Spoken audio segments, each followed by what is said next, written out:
అసలు మార్వాడి మార్వాడి అంటున్నారు. అసలు మార్వాడీలు అంటే ఎవరు? వాళ్ళు ఏం చేస్తూ ఉంటారు? యాక్చువల్లీ అదొక ప్రాంతం పేరు. ఓకే. మనకి థార్ ఎడారి ఉంది కదా, భారతదేశంలో పెద్ద ఎడారి రాజస్థాన్ రాష్ట్రంలో ఉన్నటువంటి థార్ ఎడారి. మనకు కలహార ఎడారి, అటకమ ఎడారి, మనము చైనాలో కూడా పెద్ద ఎత్తున ఎడారియే ఉంటుంది. ఆస్ట్రేలియా ఖండం మొత్తం ఎడారియే ఉంటుంది. సముద్ర తీర ప్రాంతాల్లోని మనకు సిటీస్లో అక్కడ నాగరికతలు సమాజం అభివృద్ధి చెందింది. చైనా మనకంటే పెద్దదైనప్పటికీ కూడా అక్కడున్న ఎడారియే ఎక్కువ. రాజస్థాన్లో కూడా పెద్ద ఎడారి ఉంటుంది. ఆ ఎడారి బార్డర్ ప్రాంతాల్లో ఉన్న ఒక ప్రాంతం పేరు అది. అక్కడి నుంచి వీళ్ళు వలస వచ్చిన వాళ్ళు ఈ భారతీయ రంగు కలిగి ఉండరు. మనలాగా చామని ఛాయ రంగు, నలుపు రంగు కలిగి ఉండరు. వాళ్ళు మధ్య ఆసియా నుంచి లేదా యూరప్ కంట్రీస్ నుంచి వచ్చినటువంటి వాళ్ళు. వాళ్ళ భాష వేరు ఉంటుంది, వాళ్ళ ఆచార వ్యవహారాలు వేరుగా ఉంటాయి, వాళ్ళ సంస్కృతి సాంప్రదాయాలు వేరుగా ఉంటాయి. రాజస్థాను మరియు గుజరాత్ ఆనుకొని ఉండడం వల్ల గుజరాతీలుగా వాళ్ళని గుర్తింపు పొందారనమాట. ఇప్పుడు మన తెలంగాణ వాళ్ళని మన ఉత్తర భారతదేశం మొత్తం మీరు ఆంధ్ర అని అడుగుతారు. ఒరే మాది ఆంధ్ర కాదు, మాది తెలంగాణ, మాది నైజాము, మాది నిజాం రాజ్యము, మాది హైదరాబాద్ రాజ్యం, మీరు ఆంధ్ర అంటాడు. ఆంధ్ర వేరు, ఆంధ్రప్రదేశ్ తెలంగాణ వేరు. అట్లనే ఆ తర్వాత ఈ గుజరాత్ ముంబై కేంద్రంగా ఉన్న ప్రాంతంలో వాళ్ళు విపరీతంగా వచ్చేసి అన్ని రంగాల్లో స్థిరపడ్డారు. ఆ తర్వాత వీళ్ళది మరాఠీ భాష, మహారాష్ట్ర వాళ్ళది. శివాజీ వీరత్వం, పోరాట తత్వం ఉంటుంది. పూలే సంఘ సంస్కరణ ఉంటుంది. బాబాసాహెబ్ బీజాలు అక్కడ మనకు కనిపిస్తాయి. వాళ్ళు ముంబై నుంచి గుజరాతీని వేరు చేసేసారు. అప్పుడు కూడా ముంబైది డెవలప్ అయింది. ఇప్పుడు అంటే ఏ విధంగా అయితే ఆంధ్ర వాళ్ళు తమిళనాడు వాళ్ళు కలిసి ఉన్నప్పుడు చెన్నై ఎట్లా సెంటర్గా ఉందో ముంబై కూడా అలాగే ఉంది. సో ముంబై మహారాష్ట్రకే వండిపోయింది. వీళ్ళు మాత్రం తట్టాబుట్టా చదువుకొని గుజరాత్ వెళ్ళిపోవాల్సి వచ్చింది. వాళ్ళకి అహ్మదాబాద్ తర్వాత బోల్డ్ అంతా సూరత్ ఆ ప్రాంతాలలో వాళ్ళు డెవలప్ చేసుకున్నారు. తమిళనాడు చెన్నైకి వెళ్ళిపోయింది. పొట్టి శ్రీరాములు గారు చెన్నై మాకు కావాలని కొట్లాడి చచ్చిపోయిన అమరజీవి ఆయన. ఆ తర్వాత వాళ్ళు కర్నూలు రాజధాని అయ్యారు. తర్వాత భాషా ప్రయుక్త రాష్ట్రాలతో హైదరాబాద్ రాజధాని అయ్యారు. ఇప్పుడు మళ్ళీ అమరావతి అన్నారు. తర్వాత 3 రాజధానులు వేరు వేరు అనుకున్నారు. అవన్నీ వేరు. సో వాళ్ళని మనం గుజరాతీ మార్వాడీలుగా ఎక్కువగా పాపులర్ అన్నమాట. నిజానికి మనకు వేరే ప్రాంతం నుంచి ఎవరైనా ఇక్కడికి వస్తే నేరుగా పలానా కాడ నుంచి వచ్చినామని చెప్పరు. ఒక పాపులర్ పేరు ఒకటే చెప్తూ ఉంటారు. కాబట్టి ఒక్కో ప్రాంతానికి ఒక్కొక్క లాంగ్వేజ్ ఉంటుంది, ఒక్కొక్క కల్చర్ ఉంటుంది, ఒక్కొక్క పూజా విధానం ఉంటుంది, జీవన విధానం ఉంటుంది. కాబట్టి వీళ్ళు సపరేటు. వీళ్ళు యూరప్ కంట్రీస్లో నుంచి వలస వచ్చిన వాళ్ళు కాబట్టి వాళ్ళ కల్చర్ అదే ఉంటుంది. మన దగ్గర శంకరుణ్ణి ప్రధానంగా మొక్కుతూ ఉంటారు. శివుడు, శివలింగము, శూలము అంటే నామాలు అడ్డంగా ఉండే నామాలు ఉంటాయన్నమాట. వీళ్ళు కృష్ణుని ఎక్కువగా మొక్కుతారు, నిలువు నామాలు వీళ్ళవి. సో వీళ్ళు ఎక్కువగా శ్రీకృష్ణ జన్మాష్టమిని జరుపుతూ ఉంటారు, దీపావళి ఉత్సవాలు జరుపుతూ ఉంటారు, ఇస్కాన్కి సపోర్టుగా ఉంటారు. అది వేరు. ఇక్కడనేమో శివుడు, లింగము, మేక, కోళ్ళు, గొర్రెలు కోయడము మన దగ్గర ఉండే వ్యవస్థ. ఇది కాకుండా ఇంకా ప్రకృతి దేవతల్ని మన వాళ్ళు పూజిస్తూ ఉంటారు. అంటే ఇక్కడ మన తెలంగాణలో చాలామంది కుల వృత్తులు ఉంటాయి. ఇప్పుడు అనేక రకాల కులాలు ఉన్నాయి, వారికి సంబంధించిన కుల వృత్తులు ఉంటాయి. వాళ్ళ వృత్తి ఏంటి? వీళ్ళదా? ఇప్పుడు మార్వాడి ఎప్పుడైనా బతుకుదెరువు పోయినోడు ఒక ప్రాంతం నుంచి ఇంకో ప్రాంతానికి వలస వెళ్ళినప్పుడు ఏం చేస్తాడంటే అక్కడ ఏ పనిలో లాభం ఉంటే ఆ పని చేస్తాడు. వ్యాపారమే వాళ్ళ ప్రధాన వృత్తిగా ఉంటుంది. ఎంత అంటే వాళ్ళని ఉద్దేశించే కాదు, మన ప్రజలకి కష్టపడడం తెలుసు, శ్రమ చేయడం తెలుసు, ఉత్పత్తి చేయడం తెలుసు, కానీ ఆ ఉత్పత్తిని మార్కెట్గా చేయడం రాదు. మనము వడ్లు పండించి అమ్ముకొని పైసలు తీసుకోవాలనుకుంటాం, కానీ దీన్ని మిల్లుకేసి దాన్ని ప్యాకింగ్ చేసి బియ్యంగా అమ్మాలని అనుకోవడానికి మన వాళ్ళు ప్రయత్నించరు. మనోళ్ళు అది కాదు. మన పాలసీ మేకర్స్ కూడా, మన పాలకులు కూడా ఒక ఉత్పత్తి అయినాడు వీడి పనులు ఉత్పత్తి అవుతాయి అనుకో, పట్టుకుపోయి మార్కెట్లో పట్టుకొని ఇవి కొనట్లేదని మన రైతు రోడ్డు మీద వారబోసి ఏడుతూ ఉంటాడు. కానీ సీజన్లో పండినాయి, మరి దీన్ని స్టోరేజ్లో పెట్టాలా లేదా దీన్ని జ్యూస్గా చేసి బాటిల్లో నింపి దీన్ని మళ్ళీ తర్వాత కోల్డ్ స్టోరేజ్లో పెట్టి తర్వాత అమ్ముకోవాలనే దిశగా ఇక్కడ ఫుడ్ ప్రాసెసింగ్ యూనిట్స్ జరగలేదు. మనకు చివరి దశలో చైనాకు వెళ్ళి వచ్చినటువంటి టీఆర్ఎస్ పార్టీ వాళ్ళు కూడా ఈ తెలంగాణ బాగా పంట పండుతుంది, నెక్స్ట్ ఫుడ్ ప్రాసెసింగ్ విప్లవం తీసుకొస్తామని కలలు కన్నారు.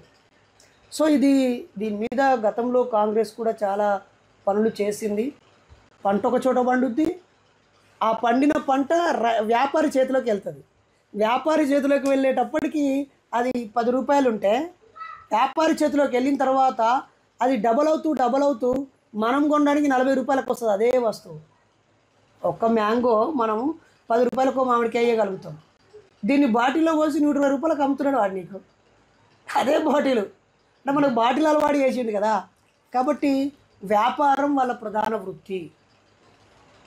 కానీ ఇక్కడ విచిత్రం ఏంటంటే కృష్ణ, గోదావరి, కావేరి, తుంగభద్ర, ఆంధ్రీనావ, మానేరు, మున్నేరు, మూసి, ఇన్ని నదులు ఉండి ఇది మొత్తం ఒక సీడ్ బౌల్గా ఉన్న మన ప్రాంతము, ఇన్ని నదులతో సారవంతమైన భూములు ఉన్న మనము రైతు, వ్యవసాయము, పంట ఈయనే అయిపోయింది మన ప్రజల బతుకులు.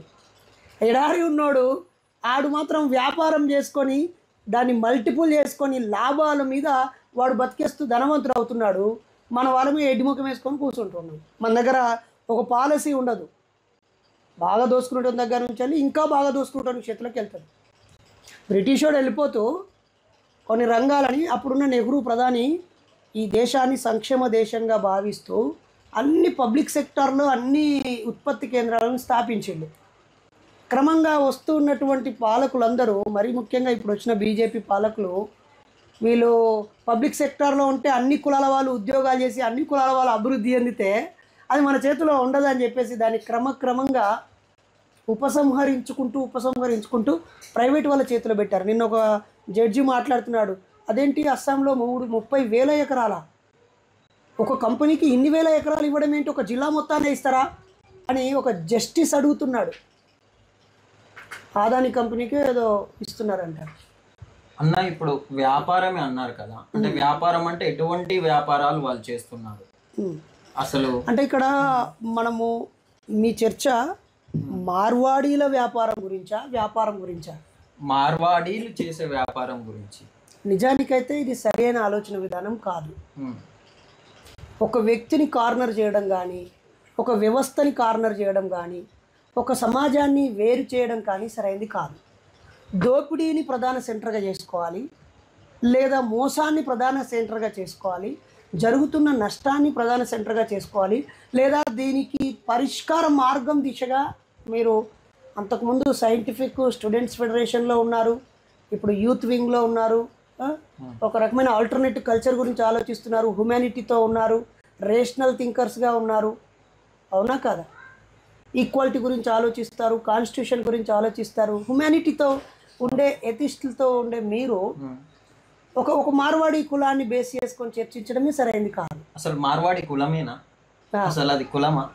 యా, అంటే మన దగ్గర ఎట్లుంటుందంటే ఇప్పుడు దళిత్ అంటాం అన్నప్పుడు మాల, మాదిగ, నేత కానీ అందులో ఉన్న అనేక కులాలు, అన్ని కులాలు కలిపి దళిత్ అంటాం.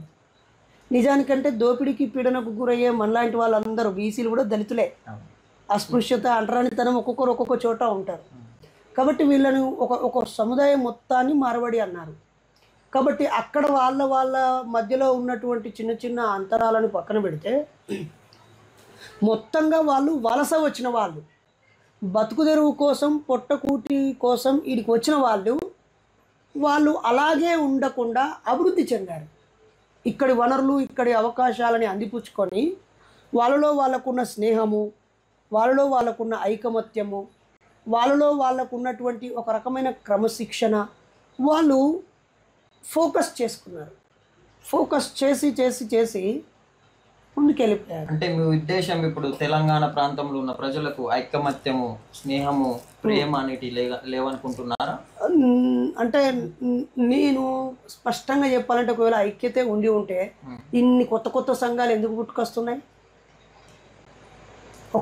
ఒక ఎంఆర్పిఎస్లు కృష్ణమాది గారిని పెట్టాక మీరు ఎన్ని ఎంఆర్పిఎస్లు చూశారు?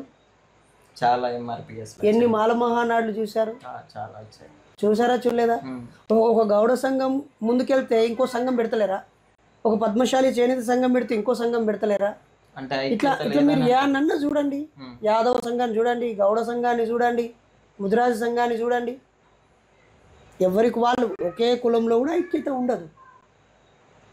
కాబట్టి ఐక్యత లేదు కాబట్టి ఆ రోజు భారతదేశాన్ని పాలించే రాజుల మధ్య ఐక్యత లేదు కాబట్టి ఎక్కడి నుంచో పొట్ట చేత పట్టుకొని అంటే వ్యాపారం చేసి అక్కడ వచ్చినటువంటి విప్లవం ద్వారా, పారిశ్రామిక విప్లవం ద్వారా ఉత్పత్తి అయిన వస్తువులని అమ్ముకోవడం కోసం మార్కెట్ను అన్వేషిస్తూ ప్రయాణించినటువంటి వ్యక్తులు ఈ దేశానికి సముద్ర మార్గాన్ని కనిపెడుతూ లేదా భూమార్గం ద్వారా వచ్చినాక ఇక్కడ వస్తువులు అమ్ముకొని ఇక్కడ ఉన్నటువంటి తృణధాన్యాలను సేకరించుకొని వాడు పోయిండు.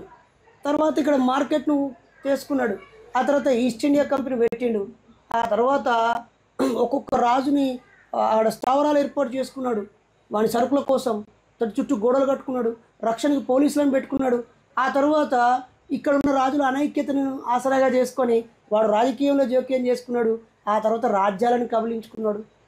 ఇట్లనే ఈ దేశానికి లేదా ఈ రాష్ట్రానికి ఈ ప్రాంతానికి వేరే ప్రాంతం నుంచి వచ్చిన వాడు తిని సంతోషంగా ఉంటే సరిపోయేది. తిని సంతోషంగా ఉంటూ తరలిస్తూ ఇక్కడి ఉపాధిని కోల్పోయేలాగా చేస్తూ ఇక్కడి వ్యాపారాలను దెబ్బ తీసుకునేలాగా చేస్తూ ఒక మోనోపోలీలాగా తయారైపోయి సిండికేట్గా మారిపోయి వాడి దగ్గర ఒక వస్తువు ఒక రేటు, మన దగ్గర ఒక వస్తువు ఒక రేటు ఉన్నప్పుడు ప్రజలు అటే వెళ్తారు కదా. అన్ని రంగాలకు విస్తరించి ఇక్కడి వ్యాపారస్తులని తీవ్ర స్థాయిలో దెబ్బతీసారు. నిజానికి వ్యాపారస్తులకు ఉండేటువంటి ఒక చెడ్డ అలవాటు ఏంటంటే ఈ సమాజం ఏడవతే నాకేంది, నా వ్యాపారం జరుగుతుందా లేదా, ఇంకెట్లా వ్యాపారం చేయాలని ఆలోచిస్తాడు తప్ప సమాజంలో జరిగే సామాజిక, ఆర్థిక, రాజకీయ, సాంస్కృతిక దోపిడీ పీడనలపైన తన గొంతు విప్పడానికి ప్రయత్నించాడు.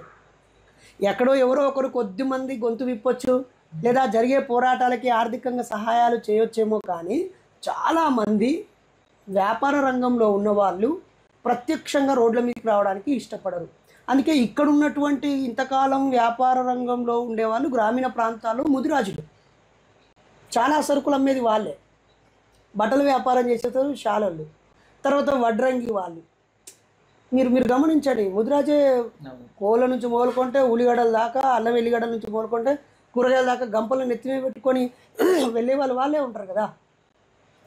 ఈ కులాలన్నీ వాళ్ళ ఉపాధిని కోల్పోయినాయి. నిజానికైతే కులాలు ఉపాధి కోల్పోవాలనే కొడతా నేను. కులాలు ఆ కుల వృత్తితో ఉన్నంత కాలము ఆ కుల గజ్జిలో ఉంటున్నారు. ఏ కులాలైతే వాళ్ళ కుల వృత్తిని వదిలేసి విద్య వైపు, విజ్ఞానం వైపు, ఉద్యోగాల వైపు, వ్యాపారాల వైపు, రాజకీయాల వైపు, ఇతర విదేశాల వైపు ఎవరైతే వెళ్ళిలో వాళ్ళు బాగుపడ్డారు. చాలా సింపుల్ లాజిక్. మాల వాళ్ళకి కుల వృత్తి లేదు కాబట్టి విద్యారంగంలో అత్యధిక ఐఏఎస్లు, ఐపీఎస్లు, టీచర్లు అనేక ఉద్యోగాలు సంపాదించారు. వాళ్ళు కుల వృత్తి ఉన్న వాళ్ళు అక్కడే కొట్టుకుంటూ ఆగిపోయిన వాళ్ళు చాలామంది ఉన్నారు. దీన్ని గుర్తించిన వాళ్ళు ఓవర్కమ్ చేసి ముందుకెళ్ళిపోతున్నారు. కాబట్టి వృత్తి, దాని ద్వారా ఉపాధి ఎప్పుడూ అభివృద్ధిని ఇవ్వదు. ఆ వృత్తి మరింతగా టెక్నాలజీ దానికి యాడ్ చేసి విజ్ఞానాన్ని జోడించి ఇంకా భిన్నంగా చేసుకొని ముందుకు వెళ్ళిపోవాలి తప్ప అక్కడే ఆగిపోదు. కాబట్టి ఈరోజు మార్వాడీలు ఎందుకు సమాజం చేత ప్రశ్నించబడుతున్నారు, ఎందుకు దోషులుగా నిలబడుతున్నారు, ఈరోజు ఎక్కడ లేని ఒకేసారి అన్ని ఛానళ్ళు, యూట్యూబ్లు, ఫేస్బుక్లు, వాట్సాప్లు అన్ని మార్వాడీల గురించి ఎందుకు చర్చ జరుపుతున్నారంటే మార్వాడీలు అతిపెద్ద పొరపాటు చేశారు, సమాజం క్షమించని పొరపాటు చేశారు. అంటే ఏం పొరపాటు? ఎప్పుడైనా నువ్వు ఎక్కడికైనా వెళ్తే అక్కడి ప్రజలతో స్నేహం చేయాలి కదా. వీళ్ళు స్నేహం చేయలే. అంటే అక్కడి సంస్కృతి సాంప్రదాయాల్ని గౌరవించాలి కదా. వీళ్ళు గౌరవించకుండా క్రమక్రమంగా వాళ్ళ సంస్కృతిని ప్రధానం చేస్తూ ఇక్కడి సంస్కృతి మీద వాళ్ళ ఆధిపత్యాన్ని చెలాయించారు. అలాగే ఇక్కడ ప్రజలతో వాళ్ళు మింగిలి కాలే. ఈరోజు వాళ్ళని దోషులు అంటుంటే ఇక్కడి ప్రజలు ఎవరు వాళ్ళని ఓన్ చేసుకుంటలేరు. మారోడు మావోడరా, బై మనోడరా, మా దోస్తురా. ఎందుకంటే వాళ్ళ పిల్లల్ని ఇక్కడి పిల్లలతో వాళ్ళు చదివిపియలే. వాళ్ళ కొడుకులు కానీ బిడ్డలు కానీ ఇక్కడి కొడుకులు బిడ్డలతో చదివిపియలే. వాళ్ళ దగ్గర మన వాళ్ళని పని మనుషులు కూడా పెట్టుకోలే. వాళ్ళు మన దగ్గర ఏడెక్కడ పని చేయడానికి వాళ్ళు ఇష్టపడలే. వాళ్ళు ఇక్కడ వాళ్ళతో కలిసి ఏ పని చేయలే. అందుకే ఇప్పుడు వాళ్ళు ఒంటరి వాళ్ళు అయ్యారు. అతిపెద్ద తప్పు అదే. వాళ్ళకు వాళ్ళే ఐక్యంగా ఉండడం, వాళ్ళకు వాళ్ళే పండగలు చేసుకోవడం, వాళ్ళకు వాళ్ళే ఫంక్షన్లు, వాళ్ళకు వాళ్ళే దావతులు, వాళ్ళకు వాళ్ళే మానవ సంబంధాలు, ప్రేమ అయినా, పెళ్ళి అయినా, దోస్తానైనా, వాకింగ్ అయినా, మీటింగ్ అయినా, చావైనా, పుట్టుకైనా, బతుకైనా వాళ్ళకి వాళ్ళే అయ్యారు. ఆఖరికి యేసు ప్రభువు ఏ దేశంలో పుట్టిన యేసు ప్రభువులు అయినా వీడికి వచ్చి ఇక్కడతో బొట్లు పెట్టించుడు, తాళి కట్టించుడు, బతుకమ్మ ఆడించుడు, యేసు ప్రభువుని పెట్టి బతుకమ్మ ఆడించి ఇక్కడ కల్చర్ని కూడా వాని వైపు మళ్ళించుకున్నాడు. ముస్లిం సోదరులు కూడా అన్నీ ఇక్కడివన్నీ చేసేసుకొని కలిసిపోయారు. కానీ జనాలతో మింగిల్ కాకుండా మరి ఇది వ్యాపారం అలా అభివృద్ధి కావడం ఎలా సాధ్యమంటారు? ఎప్పుడైనా మోసం చేసేటోడికి మోసం మార్గాలు తెలుసు. ఈరోజు కేంద్ర ప్రభుత్వాన్ని, గౌరవ ప్రధాని మోడీ గారిని అత్యంత ద్రోహం చేసేటోళ్ళలో వీళ్ళు నెంబర్ 1 ఉంటారు. ఒక వీళ్ళే కాదు, మనలు కూడా ఉండి ఉంటారు. మార్వాడోళ్ళు మోసగాళ్ళ ఇప్పుడు మీరు చెప్పేది? మోసము అంటే ఇప్పుడు నేను బస్ ఎక్కిన టికెట్ తీసుకోలే, మన నన్ను ఏమంటారు? మోసగాడు అనకపోతే నేరస్తుడు అంటారు. ఎందుకంటే నువ్వు టికెట్ తీసుకోలేదు కాబట్టి నేరస్తుడు. అంతే కదా. నువ్వు ఎక్కడైనా వాళ్ళు కేంద్ర ప్రభుత్వము ఈ దేశ అభివృద్ధి కోసము ప్రతి వస్తువు మీద, గూడ్స్ మీద సర్వీస్ ట్యాక్స్ పెట్టింది, సేల్స్ ట్యాక్స్ పెట్టిందా లేదా? పెట్టింది. ఆ ట్యాక్స్ చెల్లించడం మనం ఈ భారతదేశ పౌరులుగా మన బాధ్యత కాదా? అవును బాధ్యతే, కానీ మీ దగ్గర ఏమైనా ప్రూఫ్స్ ఉన్నాయా ట్యాక్స్ కట్టనట్టుగా? ఇప్పుడు నువ్వు ఎక్కడికన్నా పో కొద్దిమంది మన వాళ్ళు కూడా, మన ప్రాంతం వాళ్ళు కూడా అట్లా మోసగాళ్ళే ఉన్నారు. వాళ్ళనే నేను వెనకేసుకోవట్లేదు. కానీ ఏ షాప్కు వెళ్ళినా వాళ్ళ దగ్గర ట్యాక్సీలు కట్టరు, జిఎస్టీ పే చేయరు. వాళ్ళు ఎవరో నూటికొక్క మంచి మార్వాడి సోదరుడు చేసి ఉంటాడు, వాడికి చేతులెత్తి మొక్కాలి, వాడిని అభినందించాలి. ఈరోజు అట్లాగే కొంతమంది మార్వాడీలు మంచి వాళ్ళు ఉంటారు కదా, ఇప్పుడు అందరిని పొమ్మనడం అనేది సరైనదేనా? అరే అందరి పొమ్మకపోతే కొందరు పొమ్మంటారా? మంచోళ్ళు ఇటు ఉండి షెడ్డోలు కోరంటారా? ఆ స్లోగను మార్వాడీలను వెళ్ళిపోమని కాదు, మీరు మిస్అండర్స్టాండింగ్ చేసుకోవద్దు. యంగ్ పర్సన్స్ మార్వాడి గుత్తాధిపత్యం గోబ్యాక్ అన్నట్టు, ఇక్కడి సంస్కృతిపై వాళ్ళ సంస్కృతిని గోబ్యాక్ అన్నట్టు, ఇక్కడి ఉపాధిని కాలరాసే ఆ తత్వాన్ని గోబ్యాక్ అన్నట్టు. కానీ వీళ్ళు గోబ్యాక్ అన్న వాళ్ళ ఇంటికంతా కూడా వాళ్ళకు జంకరు, వాళ్ళు బెంకరు, అది ఏది పోదు, గుర్తుపెట్టుకోరు. అంటే వాళ్ళు వెళ్ళిపోరు. అరే వెళ్ళిపోవడానికి వాళ్ళు ఏమైనా తుంబి తిరగాలనుకుంటున్నావా? కాదన్న, మీరు ఇంతకుముందు మాట్లాడుతూ వాళ్ళు అంటే అక్కడ వాళ్ళ కల్చర్ని వాళ్ళు వేరే వాళ్ళని పెళ్లి చేసుకుంటలేరు, వాళ్ళు వాళ్ళ దాంట్లోనే చేసుకుంటారు అన్నారు. నాకు అనిపిస్తుంది వాళ్ళు కుల వ్యవస్థలో మంచిగా ఉన్నారు, ఆ మనుధర్మ శాస్త్రాన్ని పాటిస్తున్నారు, వాళ్ళు మంచి హిందువులు, కట్టర్ హిందూస్ కదా. కట్టర్ హిందూస్ కదా, వాళ్ళు వేరే వాళ్ళని పెళ్లి చేసుకుంటలేరు, వాళ్ళ దాంట్లోనే వాళ్ళని చేసుకోవాలనుకుంటున్నారు. సందీప్, 2 అంశాలు. వాళ్ళు కుల వ్యవస్థని కాపాడుతున్నారు, అవును, మత వ్యవస్థని కాపాడుతున్నారు, వాళ్ళ దేవుని మాత్రమే కాపాడుతున్నారు, అందరి దేవుళ్ళని కాపాడతలేరు, మత సామరస్యతని కాపాడతలేరు, భిన్నత్వంలో ఏకత్వాన్ని కాపాడతలేరు. ఓకేనా? మరి ఇప్పుడు వాళ్ళు దేశద్రోహులా? మనం అలా ముద్ర వేయడానికి మనం ఎవరము? ఇప్పుడైతే ప్రజలందరూ వాళ్ళపై కోపంగా ఉండడానికి కారణము వాళ్ళు ఇక్కడి ప్రజలకు ఉపాధి అవకాశాలు ఇవ్వకపోవడము, ఇక్కడ వ్యాపారం చేస్తూ వాళ్ళు ట్యాక్సీలు కట్టకపోవడము, వాళ్ళు జీరో దందా చేయడము, తర్వాత అన్ని రంగాల్లో విస్తరించి వాళ్ళకు వాళ్ళు సిండికేట్ అయిపోయి వాళ్ళే సపోర్ట్గా ఉండడము, వాళ్ళు ఎక్కడో ఉత్పత్తి కేంద్రాల్లో నుంచి డైరెక్ట్గా పర్పస్ మీద తెప్పించుకోవడము, వాళ్ళు ఇక్కడి ప్రజలతో మింగిల్ కాకపోవడమే ప్రధాన కారణం. అయితే మీరు ప్రారంభంలో చెప్తూ వాళ్ళు యూరోప్ నుంచి వలస వచ్చిన వాళ్ళు అన్నారు, అసలు వాళ్ళు భారతీయులేనా? మొదట ప్రశ్న. అసలు ఇక్కడ భారతీయులు అంటే ఎవరు? భారతదేశంలో నివసించే వాళ్ళని భారతీయులు అంటారు కదా. కానీ మరి ఒకవేళ అఖండ భారతము అనే బొమ్మ తీసుకుంటే బర్మా వాళ్ళు కూడా భారతీయులే కదా, నేపాల్ వాళ్ళు, పాకిస్తాన్ వాళ్ళు, నేపాల్ వాళ్ళు, భూటాన్ వాళ్ళు, టిబెట్ వాళ్ళు, శ్రీలంక వాళ్ళు, ఆఫ్ఘనిస్తాన్ వాళ్ళు, కజకిస్తాన్ వాళ్ళు, పాకిస్తాన్ వాళ్ళు. కానీ ఇప్పుడు అఖండ భారతం లేదు కదా, ఇప్పుడు ఉన్నది ఓన్లీ భారతదేశం. వాళ్ళందరూ భారతీయులే అన్నప్పుడు వీళ్ళు కూడా భారతీయులే, పాకిస్తాన్ వాళ్ళు కూడా భారతీయులే అవుతారు. కానీ ఇక్కడ భారతీయ తత్వాన్ని, భారతీయాన్ని డిఫరెంట్గా వర్గీకరిస్తున్నారు, డిఫరెంట్గా నిర్వచిస్తున్నారు. అసలు నీకు నువ్వు భారతీయుడు అని డౌట్ వచ్చేటట్టు చేస్తారు. నువ్వు బై మిస్టేక్ శివాజీ శివుడు అన్నా నువ్వు దొంగవే, సమ్మక్క సారక్క అన్నా నువ్వు దొంగవే. ఆంధ్ర ప్రాంతంలో తలుపులమ్మ తల్లి, నూకలమ్మ తల్లి, ఆండాలమ్మ తల్లి, గాజులమ్మ తల్లి, అక్కడ వేరే వేరే దేవతలు ఉంటాయి. ఓకేనా? తిరుపతమ్మ తల్లి ఉంటుంది అక్కడ. నువ్వు అదన్నా కూడా తప్పు. ఓన్లీ శ్రీరాముడిని మాత్రమే దేవుడిగా అంగీకరిస్తా. అది కూడా అసలు శ్రీరాముడు ఒక అవతారం కదా. వాళ్ళు చెప్పిన అనేక దేవతల అవతారాలలో రాముడు అనేది ఒక అవతారము. ఆ అవతారంలో ఏకపత్ని వ్రత్యము, తర్వాత రకరకాల శత్రు సంహారము, ఒక ఆడపిల్లను అవమానించినటువంటి ఎత్తుకుపోయినటువంటి రావణాసురుడిని చంపడము, కొన్ని మెసేజ్లను మనకు అక్కడ ఇచ్చారు. ఆ మెసేజ్ కూడా తీసుకునేది లేదు ఇక్కడ. ఆ మెసేజ్ కూడా తీసుకునేది లేదు. ఇన్ని అవతారాలను వదిలిపెట్టి ఒక రాముడినే తీసుకుంటారు. చాలా విచిత్రం అనిపిస్తూ ఉంటుంది. అయినా దక్షిణ భారతదేశం కల్చరే వేరు కదా, మేము ఎందుకు స్వీకరించాలి? నిన్ను ఎవడు స్వీకరించమంటాడు? నువ్వు స్వీకరిస్తలేవనే వేరే ప్రాంతంలో నుంచి స్వీకరించడం ఇక్కడికి డంప్ చేసి వాళ్ళని ఆర్థికంగా డెవలప్ చేసి ఆ ఆర్థిక ఫలాల మీద వేరేట నువ్వు పని చేయకపోతే ఇంకోని పిలిపించుకొని చేయించుకుంటారు కదా. అంటే ఇప్పుడు మార్వాడీలు కాకపోతే ఇంకోటి వాళ్ళు వచ్చేటోళ్ళు అంటారా? అది జరుగుతూనే ఉంటుంది. ఇప్పుడు ఇమ్మీడియట్లీగా మార్వాడీల మీద ప్రజలందరూ కోపానికి రావడానికి కారణము వాళ్ళ వ్యాపారంలో జరిగే కల్తీ, వాళ్ళు వ్యాపారంలో చేసే మోసాలు, వాళ్ళు వ్యాపారం రంగంలో చేసే గుత్తాధిపత్యము, అక్కడ స్థానికంగా ఉన్న వ్యాపారులను వాళ్ళు ధ్వంసం చేయడము.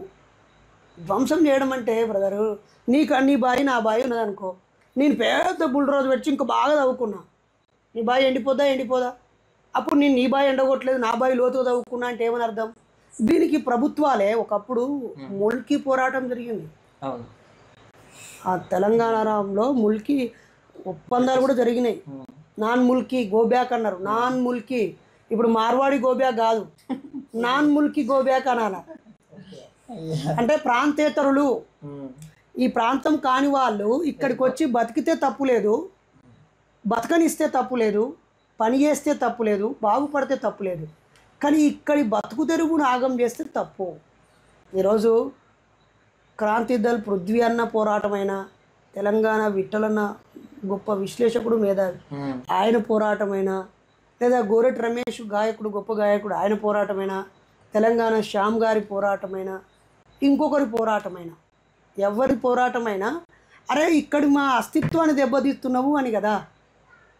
ఇక్కడ బతుకమ్మ పండుగ జరుగుద్ది, వాడు నాస్తికుడైనా ఆస్తికుడైనా ఎవడైనా ఆ పండుగ రోజు ఆడికి వెళ్ళి ఆడపిల్లలందరూ పువ్వులను కుప్పేసి దండం పెట్టుకుంటా అంటే వాళ్ళు పాటలు పాడుకుంటూ వాళ్ళలో వాళ్ళ తన్మయత్వంతో ఉంటూ ఉన్నప్పుడు ఉప్పొంగిపోతూ ఉంటారు.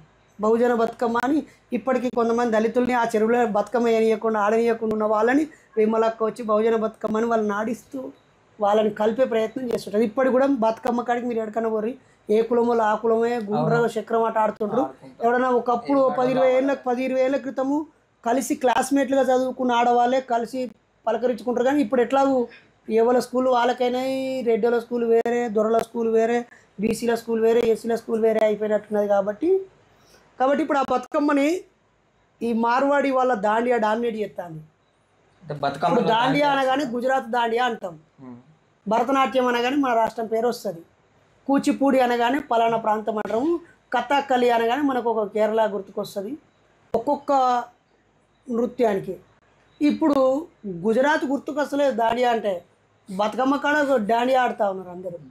రేపు ఆడవాళ్ళు తెలుసుకుంటారు, ఒరే ఇది మన సంస్కృతి కాదు కదా అని. ఇప్పుడు ఈ సాంస్కృతిక పోరాటం ఇప్పుడు ఇది జరిగితే దాన్ని ఏం చేసేస్తారు, ఇక్కడ నుంచి బతుకమ్మ కాడ ఎక్కడన్నా గుజరాతీ దాండియా ఆడితే తరిమి కొట్టని అంటారు, ఆ డీజేలే పెట్టద్దు అంటారు.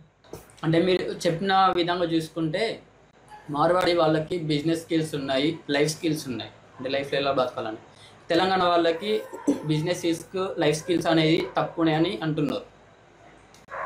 అప్పుడు ఈ బిజినెస్ స్కిల్స్, లైఫ్ స్కిల్స్ ఉన్నాయి కదా, అది మంచిదే కదా. ఏవడన్నాడు అట్లా, వాళ్ళకి ఎక్కువ స్కిల్స్ ఉన్నాయి అన్నారు కదా. ఇక్కడ బ్రతకడం అట్లా నీకు అనిపించవచ్చు, నా మాటలో నీకు అట్లా అనిపించవచ్చు. బిజినెస్ స్కిల్స్ అంటే అరే నువ్వు మా షేన్కాడికి వచ్చి చూడు బాయ్, 3 అడుగుల పొట్టోడు ఎద్దును కంట్రోల్ చేస్తాడు, 10 ఏళ్ళ పొరగాడు గుంటుగా కొడతాడు, 10 ఏళ్ళ పొలగాడు గొర్రెలను కాస్తాడు, మేకలను కాస్తాడు, పాలు వెండుతాడు, బర్రె గడ్డెత్తాడు, ఎట్లా అయ్యాడా? ఇవి స్కిల్స్ కావా? మా వాళ్ళు కుండలు చేయరా? నేను చిన్నప్పుడు మా కండలు చుట్టలేదా? ఇక్కడ మేము చిన్నప్పుడు మా బాపు సైకిల్ పెట్టుకొని పోయేటాడు, లంగా బట్టలు, లుంగిల బట్టలు మేము కూడా పట్టుకొని పోయేటున్నాం కదా. అది ఇక్కడ స్కిల్స్ లేవు అనేది తప్పు. స్కిల్స్ ఉన్నాయి, కానీ ఇక్కడి ప్రభుత్వాలు మన ఈ ప్రాంతంలో ఉన్న యువతలలో వ్యాపార దృక్పథం పెంచడానికి కావలసిన చర్యలు తీసుకోవట్లేదు.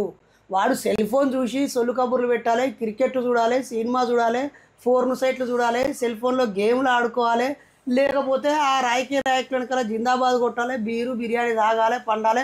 వీడు చక్కగా చదవద్దు, వీటి యూనివర్సిటీలను బాగు చేయొద్దు, అలా టీచర్లను పెట్టద్దు, వీడ స్కూళ్ళను పెట్టద్దు, కాలేజీలను పెట్టద్దు. ఇక్కడ అసలు మీకు తెలుసా, తెలంగాణలో ఇన్ని ఖనిజ సంపదలు ఉన్నాయి కదా, ఒకే ఒక్కటి కొత్తగూడెంలో మైనింగ్ కాలేజీ ఉండేది.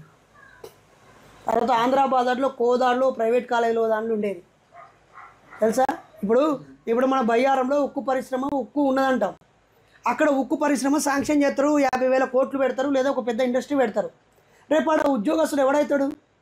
ఆ కంపెనీ పెట్టాలంటే అదే బయ్యారంలో 10 ఏళ్ళ ముందు నుంచే పాలిటెక్నిక్ కాలేజ్ పెట్టి, బీటెక్ కాలేజ్ పెట్టి, టెక్నికల్ కాలేజ్ పెట్టి, స్కిల్ డెవలప్మెంట్ యాక్టివిటీ పెట్టి అక్కడి యువతని ఆ ఖనిజాలను తీయడానికి కావాల్సిన నైపుణ్యపరంగా వాళ్ళని తీర్చిదిద్దిన తర్వాత నువ్వు అక్కడ కంపెనీ పెడితే వాళ్ళకు ఉద్యోగాలు వస్తాయి. ఇప్పుడు సడన్గా నువ్వు అక్కడ మైనింగ్ పెట్టినావు అనుకో, ఎక్కడి నుంచి వస్తారు? ఎక్కడెక్కడైతే వేరే దగ్గర చదువుకున్నారో వాళ్ళు ఇక్కడికి వచ్చి వాళ్ళే జాబులు చేస్తారు కదా. ఇక్కడ ఉన్నాడు ఏం చేస్తాడు? అరే నీకు ఈ క్వాలిఫికేషన్ లేదురా అని చెప్పి వాడు వాచ్మెన్గా పనిచేసడో, గేట్లు తీసడో, కారు తుడచడో, కారు డ్రైవింగ్ చేసడో, దాని మూడ డబ్బు పెట్టుకుని బతికే కానీ ఉంటారు. ఇలా చేయడానికి రీజన్ ఏంటి ప్రభుత్వాలు? ఇప్పుడు మీరే అంటున్నారు కదా స్కిల్స్ లేవని అర్థం కదా. అది వాళ్ళకి స్కిల్ డెవలప్ చేయాల్సిన బాధ్యత ఎవరిది? మనం ఎవరి వాళ్ళు నేర్చుకోవాలి. మరి ఎవరిది వాళ్ళు నేర్చుకోవాలని అనుకున్నప్పుడు వాళ్ళకి లేదు నేర్చుకోవడానికి. నీ ఇల్లు నువ్వు కట్టుకుంటావు, మీ ఊరు స్కూల్ని ఎవడు కట్టియాలి? అడగాలి. మీ ఊరు రోడ్డుని ఎవడేయాలి? ప్రజలు గవర్నమెంట్. నీ ఇంటి ముంగడికి నువ్వు రోడ్ వేసుకుంటావు కావచ్చు, నీ ఊరు నుంచి ఇంకో ఊరికి రోడ్ ఎవడేయాలి? బస్ స్టాండ్ ఎవడు కట్టాలి? రైల్వే స్టేషన్ ఎవడు కట్టాలి? ఆఫీసులు ఎవడు కట్టాలి? సమాజం మొత్తం అవసరాల కోసమే కదా మన అందరి ప్రతినిధులని వార్డు మెంబర్లను పెట్టేది, వార్డు మెంబర్ల ప్రతినిధులను ఉప సర్పంచ్ని పెట్టేది, సర్పంచ్ని పెట్టేది, ఎంపీటీసీ ఓట్లు, జెడ్పీటీసీ ఓట్లు వేస్తున్నాం కదా, ఎంపీ ఓట్లు ఎత్తున్నాం కదా. వీళ్ళందరి ప్రతినిధులనే కదా ముఖ్యమంత్రులను, మంత్రులను చేసేది. ఉమ్మడి అవసరాల కోసమే కావాలని పెట్టేది. కాబట్టి ఇవన్నీ చేయాల్సింది మన పాలకులే. ప్రజలు వాటిని డిమాండ్ చేయాలి. ఏసి ఇక్కడ మాకు ఇది పెట్టాలి అని డిమాండ్ చేసే పోరాటాలు తగ్గిపోయినాయి. దీన్ని పోరాడేటోళ్ళను రకరకాల రూపాలలో అరెస్టులు చేయడం, మోసం. ఇప్పుడు నేను ఈ వాయిస్ ఎందుకు ఇస్తున్నా మీకు? నాకు బాగా స్ఫూర్తినిచ్చేటువంటి ముఖ్యమైన వ్యక్తుల్లో పృథ్వీరాజ్ అన్న ఒకడు. రెండోది పిడమర్తి రవణ, ఓయూ కేంద్రంగా ఉద్యమానికి నాయకత్వం వహించాడు.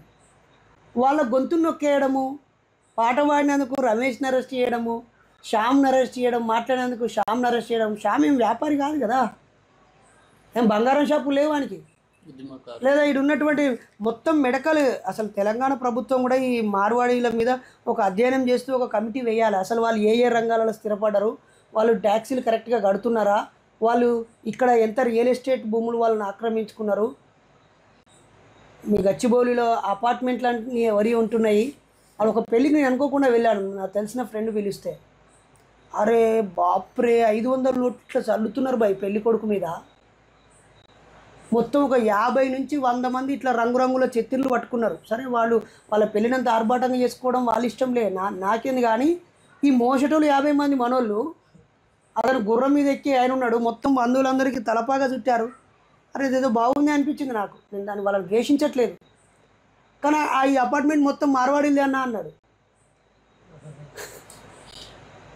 వాళ్ళు ఈ ప్రాంతానికి ఒక సరి అయిన వనరులు లేని రాజస్థాన్ నుంచి వచ్చినోడు అన్ని వనరులు ఉన్న మన ప్రాంతం మీద ఆధిపత్యం చెలాయించి ఆర్థికంగా ఎదుగుతున్నాడు అంటే దోపిడీ లేకుండానే ఎదుగుతాడా? కానీ మరి అది ఇన్ని రోజులు లేదంటారా? ఆంధ్రప్రదేశ్, ఉమ్మడి ఆంధ్రప్రదేశ్ ఉన్నప్పటి నుంచి వాళ్ళు వచ్చున్నారేమో బహుశా. కానీ మరి ఇప్పుడు తెలంగాణ వచ్చిన తర్వాత ఇన్ని రోజులుగా లేని సమస్య ఇప్పుడే ఎందుకు వచ్చింది? ఎప్పుడైనా ఏదో ఒక చోట ఒక ఆలోచన, ఒక ప్రశ్న పుడుతుంది. దానికి కారణం చిన్నదే అయి ఉండొచ్చు, కానీ అది సమస్య నిజమా కాదా అని ఆలోచించాలి. నేను ఇప్పుడు మాట్లాడుతున్నానా, రేపు మాట్లాడుతున్నా, ఇంక 5 ఏళ్ళ తర్వాత మాట్లాడుతున్నా, 5 సంవత్సరాల క్రితమే మాట్లాడినా కావచ్చు ఈ విషయం మీద. మాట్లాడిన విషయం కరెక్టా కాదా అని ఆలోచించాలి తప్ప ఇప్పుడే ఎందుకు అని ఆలోచించొద్దు మీరు. 1857 సిపాయిల తిరుగుబాటు జరిగింది. తర్వాత ఎక్కడికి గప్చుప్ అయింది కదా. అప్పుడు ఏం జరిగింది? 1857 సిపాయిల తిరుగుబాటు తర్వాత అరే మీ ఆవు కొవ్వు పంది కొవ్వు ఈ మతాలు ఈ లొల్లి తుపాకులలో పెట్టుడు ఇదంతా కాదురాబాయ్ అన్నాక ఇక్కడి మత పెద్దలు ఇక్కడి దుర్మార్గులు కొంతమంది కుమ్మక్కైపోయి మీరు మా దేశంలో సంఘ సంస్కరణ చేయొద్దు, మత సంస్కరణ చేయొద్దు, మా నమ్మకాలు మా దేవుళ్ళు మా గుళ్ళ జోలికి రావద్దు, మీరు దోసుకోర్రి, డ్యాములు కట్టుర్రి, రోడ్లు కట్టుర్రి, రైల్వేలు కట్టుర్రి, కణజాలు దోసుకపోండి, వజ్రాలు దోసుకపోండి, బంగారం దోసుకపోండి, సంపద దోసుకపోండి, మా దేశాన్ని సంకనాకియండి, కానీ మా దేవుళ్ళ జోలికి మా కులాలు మతాల జోలికి రావద్దన్నారు. బ్రిటిష్ వాడు వచ్చి ఇక్కడ అన్ని సంస్కరణలు చేయడానికి ట్రై చేసినాడు, చట్టం ముందు సమానమే అని. ఎప్పుడైతే బ్రిటిష్ రాణి చేతిలోకి వచ్చిందో, చార్టర్ చట్టాలు వచ్చాయో, 1935 భారత ప్రభుత్వ చట్టం వచ్చిందో, 1847లో మనకు భారత స్వతంత్ర చట్టం చేసింది బ్రిటిష్ ప్రభుత్వం. చార్టర్ చట్టాలు చేస్తూ డిక్లరేషన్స్ ఇస్తూ ఈస్ట్ ఇండియా కంపెనీ నుంచి ఇంగ్లాండ్ గవర్నమెంట్ అన్నీ చేసింది. మన రాజ్యమే ఇది, మన దేశమే ఇది, ఇంగ్లాండ్లో భాగమే ఇది అని చెప్పి ఇక్కడ ప్రజలకు ఓటక్కుని ఇచ్చింది. ఓటక్కు అందులో ముఖ్యమైన వాళ్ళకి ఇచ్చి డ్యూయల్ పద్ధతిని పాలన పెట్టి ఇక్కడి వాళ్ళు ఒకరు ఉండాలి, అక్కడి వాళ్ళు ఒకరు ఉండాలని అక్కడి నుంచి కలెక్టర్ వ్యవస్థను పెట్టి ఒక సిస్టాన్ని డెవలప్ చేయడానికి ట్రై చేస్తే ఇక్కడ వాళ్ళు దాన్ని వ్యతిరేకించింది. చాలా సంస్కరణలు, ఇక్కడ కులం ఇట్లే ఉండాలి, అంటరానితనం ఇట్లే ఉండాలి, అస్పృశ్యత ఇట్లే ఉండాలి, వెట్టి చాకరీ ఇట్లే ఉండాలి, ఇక్కడ మూఢనమ్మకాలని ఇట్లే ఉండాలని చెప్పి అన్నారు. ఆ తర్వాత 1857 నుంచి 1947 దాకా నీకు పెద్దగా సంస్కరణలు కనిపించవు. నిజం. కాబట్టి ఇప్పటిదాకా ఏ పాలకులు కానీ ఏ నాయకులు కానీ వాళ్ళ మీద దృష్టి పెట్టలే. ఈరోజు దృష్టి పెట్టిరు. రామచిలుక అంటే మాయల పకీర్ యొక్క ప్రాణం రామచిలుకలో ఉంటుందని ఒక కథలో చూస్తాం కదా. అట్లా ఏంద్రా వీళ్ళు ఆడ చూసినా వీళ్ళే ఉన్నాయి. ఇటు మా వడ్ల పనులు పోయినాయి, మా సాకల పనులు పోయినాయి, మా మంగళోళ్ళ పనులు పోయినాయి, మా కొమ్మరోళ్ళ పనులు పోయినాయి, మా కొమటోళ్ళ పనులు పోయినాయి, మా దుకాన్లు పోయినాయి, మా ఇనుప సామాన్ షాపులు పోయినాయి, ఐరన్ హార్డ్వేర్లు పోయినాయి, మా బంగారం షాపులు పోయినాయి, వజ్రాల షాపులు పోయినాయి, మా శాలలో బట్టల షాపులు పోయినాయి, అన్ని షాపులు పోయి అన్నీ పోయి ఇవన్నీ నేను టికెట్ ఇట్లా చూసిరు. వాళ్ళు చూస్తూ వచ్చారు. ఎవడో ఒక్కడు గొంతు వినిపించకపోతాడా, దానికి గొంతు కలుపుదామని అనుకున్నారు. బహుశా రేపు నాకు తెలిసి ఖచ్చితంగా వీటి మీద కోమటి వాళ్ళే తిరుగుబాటు చేస్తారు. ఎందుకంటే మొదటగా నష్టపోయేది వాళ్ళే కాబట్టి.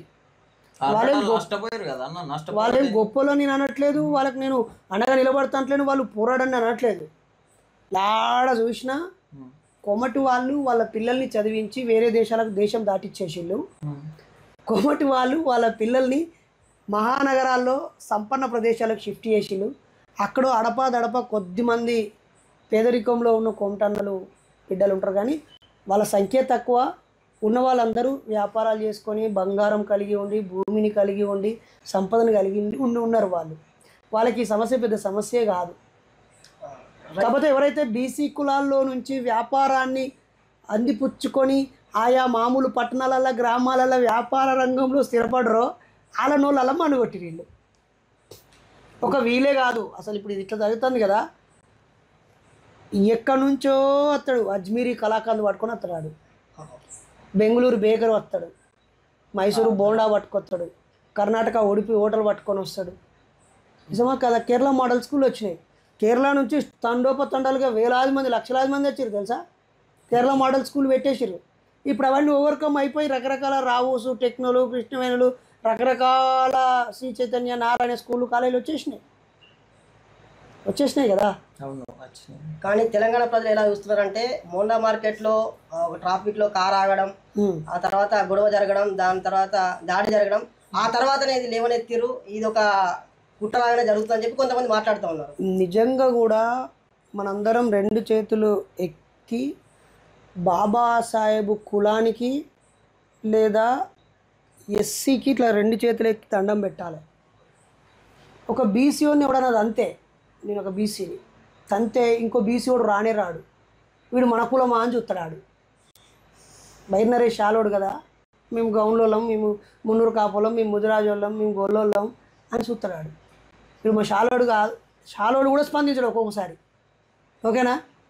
కానీ బాబాసాహెబ్ ఇచ్చిన స్ఫూర్తితో దళితుల్లో ఆ గొప్ప పౌరుషం, ఆ రక్తంలో ఒక తెగింపు పోరాటం ఉన్నది. ఆ పోరాటంతో మాలన మాదిగన అందులో ఉపకులమాని కాదు, ఎస్ ఒక దళితుడిని ఆడ అవమానించిండు అని ఇక్కడున్న దళితుల్లో అంబేద్కర్ స్ఫూర్తితో తెగించి పోరాడే తత్వం ఉండడం వల్ల ఇది బయటకు వచ్చింది. అదే తనుడు ఒక బీసీఓని అంతే ఎవడు బీసీఓడు ఎవడు రాకపోవు, ఒక గౌన్లోనిది అంతే మన ఇప్పుడున్నటువంటి గౌడ మంత్రి రాకపోవు, ఒక యాదవ్ని చంపితే ఒక యాదవన్న రాకపోవు, గుర్తుపెట్టుకోరి. కాదన్నా, అయితే అక్కడ ఆ ఇన్సిడెంట్ జరిగిన తర్వాత, దాడి తర్వాత అక్కడ ఎస్సీ ఎస్టీ అట్రాసిటీ కేసు అయిందట. కానీ ఆ కేసు అవ్వడం ఒకెత్తు, కానీ అక్కడ అరెస్ట్ కాలేదు, ఏం కాలేదు. మళ్ళీ తర్వాత మన తెలంగాణ శ్యామ్ అన్నని, పృథ్వీరాజ్ అన్నని, తర్వాత కోరేటి రమేష్ అన్నని వీళ్ళని అరెస్ట్ చేస్తున్నారు, ప్రశ్నించిన వాళ్ళని. అసలు వాళ్ళని కదా అరెస్ట్ చేయాల్సింది. ఇక్కడ ఏం జరుగుతుంది, అసలు మీ అభిప్రాయం ఏంటిది? అంటే రెండు రకాలుగా ఆలోచించాలి. ఒకటి, సమస్యతో బాధపడ్డవాడు పోరాటం చేయాలి, లేదా ఆ విషయంపై అవగాహన ఉన్నోడు పోరాటం చేయాలి. ఇప్పుడు ఇక్కడ బాధతో ఉన్న బీసీలు అక్కడెక్కడెక్కడ చేస్తారు కానీ వాళ్ళ బలం సరిపోదు. శ్యామ్ అనే ఆయన గట్టి గొంతు ఉంటుంది, ఆయన తీవ్రవాద భక్తుడు, బొట్టు లేని బయటికి రాడు. వినాయకుని వాళ్ళ ప్రాంతంలో వినాయకుని పెట్టేది తమ్ముడే, కట్టరు హిందూ ఆ తమ్ముడే. కాబట్టి ఆడు బతికిపోయాడు. లేకపోతే నాలాంటి నాస్తికుడు అయితే వాడిని వీడు దేవుని నమ్మనోడు కాబట్టి, మార్వాడీలు దేవుళ్ళని బాగా నమ్ముతారు కాబట్టి వీడు నాస్తికుడు కుట్ర అని చెప్పేటోళ్ళు. పాపం ఈ శ్యామన్ ఉంటేనని ఆయనని ఆ తమ్ముని క్రైస్తవునిగా చేసి చూపిస్తారు. ఇప్పుడు కట్టరు హిందూ ఎవరు, తెలంగాణ శ్యామ్ అనేట ఆయన క్రైస్తవుగా చూపించడానికి రీజన్ కారణం ఏంటంటే ఈ వాట్సాప్ యూనివర్సిటీ ఉంటుంది. ఈ మెదడు తలలో మెదడు కాకుండా పెండ ఉన్నవాళ్ళు, మంచినీళ్ళు కాకుండా ఆవు మూత్రం తాగే బ్యాచ్ ఏం చేస్తుంది అంటే డైవర్ట్ చేయాలని చూస్తుంది. ఉదాహరణకి నేను ఒక 3 సంవత్సరాల క్రితం వాట్సాప్ యూనివర్సిటీ ఫౌండర్స్ ఎవరన్నా వాళ్ళే గౌరవ ప్రధాని, ప్రచార ప్రధాని, ఏ రోజు కూడా మీడియాని ఎదుర్కోకుండా ఒక బ్యాచ్ని పెట్టుకొని తనను తాను ఎలివేట్ చేసుకునే మోడీ గారే దాని ఫౌండర్. వాట్సాప్ యూనివర్సిటీ ఫౌండర్ గౌరవ మోడీ గారే. మీరు చూడండి, ఎక్కడైనా చూడండి. అంటే వాళ్ళ పోస్టులు అదే నేను 1995లో నాస్తికుడిగా ఉద్యమంలోకి వచ్చిన 30 ఏళ్ల క్రితం నుంచి.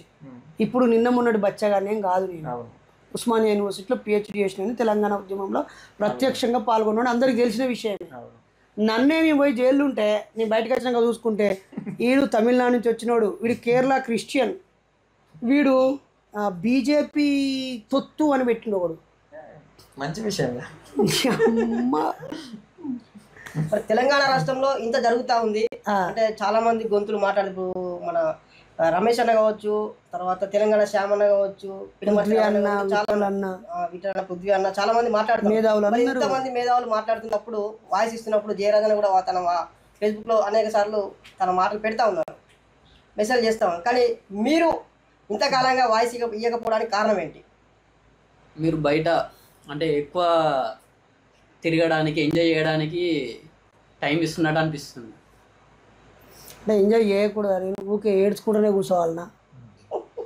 ఖచ్చితంగా ఎంజాయ్ చేయాలి. అరే నాకు ఇది ఒకటే కాదు, ఒకవేళ నువ్వు భక్తును అయితే సచ్చినాక రంభ ఊర్వశితో డాన్స్ చేస్తావు కావచ్చు. నాకు రంభ ఊర్వశి మేనకులు అక్కర్లేదు, నాకు స్వర్గం అక్కర్లేదు, నాకు నరకం అక్కర్లేదు, నాకేం కావాలి? ఈ ఒక్క జీవితాన్ని చాలా గొప్పగా ఆస్వాదించాలనుకుంటున్నా. అంటే ఇది చాలా రోజుల బట్టి ఉద్యమం జరుగుతుంది. అరే భయ్, దీనివల్ల మా పద్మశాలీలు ఘోరంగా నష్టపోతారు. మా పద్మశాలీలు నష్టపోయినోడు మాట్లాడుతానని కాముకున్నా. మార్వాడీల వల్ల నాకు పెద్ద నష్టం ఏం లేదు, నష్టం నాకు లేదు. నేను వాళ్ళ దగ్గర జీరో దందా వస్తువులు కొనుక్కోను. నేను వీలైనంత మట్టుకు ప్లాస్టిక్ను వాడను. ఓకేనా? నేను ఉన్న చదువుకొని బతికే బ్యాచ్. కాబట్టి వాళ్ళ వల్ల నష్టపోయింది మోడీ గారు, నష్టపోయింది. కాబట్టి మోడీ కసితో అరే వీళ్ళు GST కడతలేరని చెప్పి ఆయన దృష్టి పెట్టాలి. ఆయన కదా వీళ్ళు మోసం చేస్తున్నారు. మోసం ఎట్లా చేసినట్టు అవుతుంది అన్న? GST కట్టకపోతే ప్రభుత్వ ఆదాయం ఎట్లా వస్తుంది? ఇంతకుముందు మాట్లాడుతూ వాళ్ళు సపోర్ట్గా ఉంటారు, వాళ్ళు ఎవరికి సపోర్ట్గా ఉంటారు అసలు వీళ్ళకి తెలియదు, పిచ్చోళ్ళకి. అవునా? వాళ్ళు ఎవడైనా వ్యాపారానికి వచ్చినోడు ₹1 దొరుకుద్దనే చూస్తాడు తప్ప వీడు నాడు వాడు నావడం చూసినా? వాళ్ళు ఎన్నడన్నా ప్రత్యక్షంగా ప్రజలకు సహాయం చేయంగా చూసినావా? చూడలేదు. ఊళ్ళకు, గోపురాలకు, పండుగలకు, జాతరలకు, తీర్థయాత్రలకు, శోభాయాత్రలకు, గుడిలో పాలిస్ బండలు వేపించడానికి, గుడి మీద మైక్ పెట్టడానికి, గుడికి బంగారు కిరీటం పెట్టించిన జాతులే ఉంటాయి తప్ప పేదలకు తిండి పెట్టిన వాళ్ళకు 10 మందికి ఉపాధి ఇచ్చిన వాళ్ళు ఎవరు ఉన్నాడు ఆడ. ఇప్పుడు మొండా మార్కెట్ జరిగిన దాడి విషయంలో వాళ్ళకు మార్వాడీలకు ఎస్సీ/ఎస్టీ యాక్ట్ అనేది వర్తించదా మరి? ఎందుకు అరెస్ట్ 100% వర్తిస్తుంది. ఎందుకు అరెస్ట్ చేస్తలేరు మరి? ఎందుకు అరెస్ట్ చేస్తలేరంటే అక్కడున్న పోలీసు అధికారుల్లో కూడా వీళ్ళ నుంచి మామూలు ముట్టే బ్యాచ్ ఉండి ఉండవచ్చు, లేదా అక్కడి రాజకీయ నాయకులు, అక్కడి మార్వాడీల రాజకీయ చెప్పు చేతులలో ఉండేవాళ్ళు వెన్నెముక లేని నాయకులు అయి ఉండవచ్చు, లేదా అక్కడున్న కోర్టు వ్యవస్థ ఇమ్మీడియట్గా వీరిని అరెస్ట్ చేయండి అని చెప్పేంత సాహసం చేయకపోవచ్చు. అంటే ఆ ఎస్సీ/ఎస్టీ అట్రాసిటీలో అసలు అది ఒకసారి ఫైల్ అయితే వెంటనే తీసుకొని వచ్చి అరెస్ట్ చేయాల్సిందే కదా, అది ఎవరని సంబంధం లేదు. ఫీల్డ్ ఎంక్వైరీ చేయాలి, డిఎస్పీ స్థాయి అధికారి దాన్ని చూడాలి, అన్ని చేయాలి. ఇవి ఏవి పాటించరు, ఎందుకంటే మరి రాజ్యాంగం అమల్లో లేదు. అలా అంటారు. అంటే ఇప్పుడు భారతదేశంలో భారత రాజ్యాంగం అమల్లో లేదు అంటే ఏముంది మరి? ఇంకేముంది, సాంప్రదాయాలు, ఆచార వ్యవహారాలు కొనసాగుతూ ఉన్నటువంటి పాత తరపు అజ్ఞానపు అవశేషాలే పాలిస్తారు. అంటే ఇప్పుడు ఇంతకు ముందు మీరు చెప్పుకుంటూ వచ్చినట్టు అంటే ఇట్లా బ్రిటిష్ వాళ్ళు వచ్చారు, వాళ్ళు అంటే వాళ్ళు దోసుకున్నారు. ఆల్రెడీ తమిళనాడు మార్వాడీలు కూడా 100% అట్లనే మార్వాడీలు కూడా దోసుకోవడానికి వచ్చిరా. ఇప్పుడు వాళ్ళు ఇక్కడ బతకడానికి వచ్చి ఉంటే ఇక్కడి బతుకులో భాగమయ్యేటోళ్ళు కదా, అయ్యిర్రా? కాలేదు. మరి కానప్పుడు వాళ్ళు ప్రత్యేకతని కొనసాగిస్తున్నట్టే కదా. ఆ ప్రత్యేకతను కొనసాగిస్తున్నప్పటికీ వాళ్ళకు ఒకటి రాజ్యాంగం కల్పించిన హక్కు ఉంది కదా, ఎక్కడైనా జీవించవచ్చు, ఎక్కడైనా వాళ్ళు అంటే వ్యాపారాలు పెట్టుకోవచ్చు, ఏదైనా చేసుకోవచ్చు. దాన్ని మనం ఎలా వ్యతిరేకిస్తాం? ఒకటి, దోపిడిని, పీడనను అరికట్టే హక్కు కూడా మనకున్నది. ఇక్కడ వాళ్ళ జీవించే హక్కును మనం వ్యతిరేకిస్తలేము. భారతీయ పౌరులుగా వాళ్ళు బతకవచ్చు, జీవించవచ్చు. కానీ ఒక ప్రాంతంలోని సంస్కృతిని, నాగరికతను, అక్కడి జీవితాలని చిన్నాభిన్నం చేయకూడదు. ఓకేనా సార్? యాక్చువల్లీ వాళ్ళు మార్వాడిలో ఒక పెద్ద అధ్యక్షుడు, అతని పేరు ఏదో జోషి, జిగ్నేష్ జోషి. అతను ఏమన్నాడు అంటే, అతనే కాదు సర్వే కూడా చెప్పింది, ఇండియాలో తెలంగాణ అనేది టాప్ 4th స్టేట్ మందు తాగట్లలో అన్నమాట. అంటే వీళ్ళు మందు తాగట్లేనే ఎక్కువ కాన్సన్ట్రేషన్ చేస్తున్నారు, వీళ్ళకి బిజినెస్ స్కిల్స్ అలాంటివి లేవు, అందుకే మేము చేస్తున్నాం, మేము మాత్రమే చేయగలుగుతాం అని అన్నాడు. అది కరెక్టే కదా? తాగుబోతులు లేదు, మీరు మాట్లాడాడు తెలంగాణ ప్రజలు. మీరు సైంటిఫిక్ స్టూడెంట్స్, మీరు రేషనల్ థింకర్స్. ఆ ఎమోషన్లో ఆ జోషి అనే ఆయన 1000-2000 వస్తే తెలంగాణలో తాగి పంటరు, మా మార్వాడి వాళ్ళు మాత్రం పొద్దు నుంచి రాత్రి దాకా దుకాణం, షాపు, బిజినెస్ చేసుకుంటాము అని చెప్పాడు. ఆయన ఎంటర్ ఉపన్యాసాన్ని పక్కకు పెట్టి మీ తెలంగాణలో 1000-2000 వస్తే తాగి పంటరు అనే ఒక్క పదాన్నే పట్టి చూసే స్వభావం మీకు ఉండొద్దు. ఓవరాల్ ఇష్యూని చూసే బ్రాడ్ సెన్స్ మీకు ఉండాలి. తెలంగాణ ప్రజలు నేను కూడా కోరుతున్నా, అసలు మనం పేదరికం అంటాము, రేషన్ కార్డులు కావాలంటాము, మనకు తిండి లేదంటాము. అసలు మన తెలంగాణ యువతకు సిగ్గుందా? మీ అమ్మకు పెన్షన్ కావాలని సర్పంచ్ చుట్టూ, జెడ్పీటీ చుట్టూ, ఎంపీటీ చుట్టూ, ఎమ్మెల్యే చుట్టూ తిరుగుతావు కుక్కలేక, కానీ నెలకు 4-5 వేల రూపాయల పైసలు నువ్వు తాగడానికే ఖర్చు పెడతావు. తాగి ప్రభుత్వానికి పైసలు ఇచ్చుడు ఎందుకు? మళ్ళీ మా అమ్మకు పింఛను కావాలని అడక తినడు ఎందుకు? తాగడం అనే అలవాటుపై మనం యుద్ధం ప్రకటించాలి. ఎప్పుడో 6 నెలలకు ఒక్కసారో 3 నెలలకు ఒక్కసారో తాగిల్లా తాగలేదు అన్నట్టుగా తాగితే తప్పులేదు, అంతేగాని రోజు తాగుడు చాలా మంది చూస్తూ ఉంటాం. ఇది ప్రభుత్వ వైఫల్యం అనుకోవచ్చా? అంటే ప్రభుత్వం నడిచేదే ఈ మంద అయితే వచ్చే పైసలతోటి. మీకు తెలుసో లేదో, ఏ డిపార్ట్మెంట్ మీద ప్రభుత్వం దృష్టి ఉండదు. అంటే వాళ్ళు డబ్బులు సంపాదించుకోవాలనుకుంటారు. 100% ప్రభుత్వం నడవాలంటే మద్యం బాగా అమ్ముడు పోవాలి, అవసరమైతే ప్రజల నోట్లని పైబెట్టి తాగిపియాలి. ఆ బేవరీస్ కంపెనీస్ ప్రభుత్వం కంట్రోల్లోనే ఉంటాయి. తయారు చేసేది, లిక్కర్ తయారు చేయించేది ప్రభుత్వమే. ఆ ఎక్సైజ్కి సపరేట్ డిపార్ట్మెంటు, దాని ట్రాన్స్పోర్టేషను, దానికి ఒక మెకానిజము, టైం టు టైం ఉందా లేదా అని మానిటరింగ్. స్కూళ్ళు కాలేజీలు చాలా అయితే పుస్తకాలు బరాబర్ ఉన్నాయా, బెంచీలు కుర్చీలు బరాబర్ ఉన్నాయా చెక్ చేయరు. హాస్పిటల్ మరి రేపు రోగాలు వచ్చే టైం ఇది, వానలు పడుతున్నాయి, మరి హాస్పిటల్ అన్నీ ఉన్నాయా, స్కానింగ్ ఎక్స్రే మిషన్లు ఉన్నాయా, ఆ డాక్టర్లు ఉన్నారా అని చూడరు. మరి మందు అయిపోతుంది, రేపు వరకు మళ్ళీ మందు దొరుకుతా లేదా అని చాలా దగ్గరుండి మందుని ఇన్ టైంలో పంపించే దౌర్భాగ్యపు పాలన ఉన్నది. కాబట్టి ఏ ప్రభుత్వం వచ్చినా ఎవడన్నా ఇప్పుడు మందుని నేను నిషేధిస్తా అనే ధైర్యం చేయగలుగుతున్నారా? ఆ రోజు గౌరవనీయులు పెద్దలు ఎన్టీ రామారావు ఆ సాహసం చేశారు. జగన్మోహన్ రెడ్డి గారు అక్కడ దశల వారీగా తగ్గిస్తానని ఆయన కూడా తగ్గించలేకపోయాడు. కొంత కంట్రోల్ చేసినట్టు చేసిండు, కానీ ఇప్పుడైతే విపరీతమైన బెల్ట్ షాపులు నడుస్తున్నాయి. ఇక్కడ కూడా అసలు మందు వద్దు అని అంటే నన్ను కూడా పిచ్చోళ్ళు లెక్క చూస్తారు. మా బంధువులే మా ఇంటికి అత్త నేను తాగను తాగిపోయానంటే మా ఇంటికి చక్కగా చుట్టాలు రారు, అందరూ ఉద్యమ సహచరులే వస్తూ ఉంటారు. ఇంతకుముందు మీరు మాట్లాడుతూ నాకు మార్వాడి వల్ల ఎటువంటి నష్టం లేదు, నేను ఎటువంటి జీరో దందాలు నేను లేను, జీరో దందాలు లేను, వాళ్ళ దగ్గర నుంచి ఏ వస్తువుని కొనడం అని చెప్పి మాట్లాడుతూ చెప్పారు. మనకి ఇప్పుడు ఎట్లా మీరు మాట్లాడుతూ అన్ని వాళ్ళ చేతిలో ఉన్నాయి, మెడికల్ సంబంధించిన మెడికల్ అంటే అసలు హైదరాబాద్ చుట్టుపక్కల ఉన్న కంపెనీలన్నీ వాళ్ళ చేతిలో, ప్రతి ఒక్కటి వాళ్ళ చేతిలో ఉంది. అవసరమైన వస్తువులు వాళ్ళ దగ్గర నుంచి కొంటున్నారా లేదా అర్థం కాదు. మీకు అవసరమైన వస్తువు వాళ్ళ దగ్గర నుంచి కొనాల్సి వస్తుంది కదా, మరి అలాంటప్పుడు మీరు ఎందుకు మాట్లాడలేదు? ఇప్పుడు మాట్లాడిన అనుకో, నేను కొన్నిసార్లు మనం మాట్లాడితే లాభం కంటే నష్టం ఎక్కువ జరుగుతుంది అన్నప్పుడు నేను మాట్లాడాలా మాట్లాడొద్దా? మాట్లాడితే లాభం కంటే నష్టం ఎక్కువ ఉన్నప్పుడు మాట్లాడొద్దు.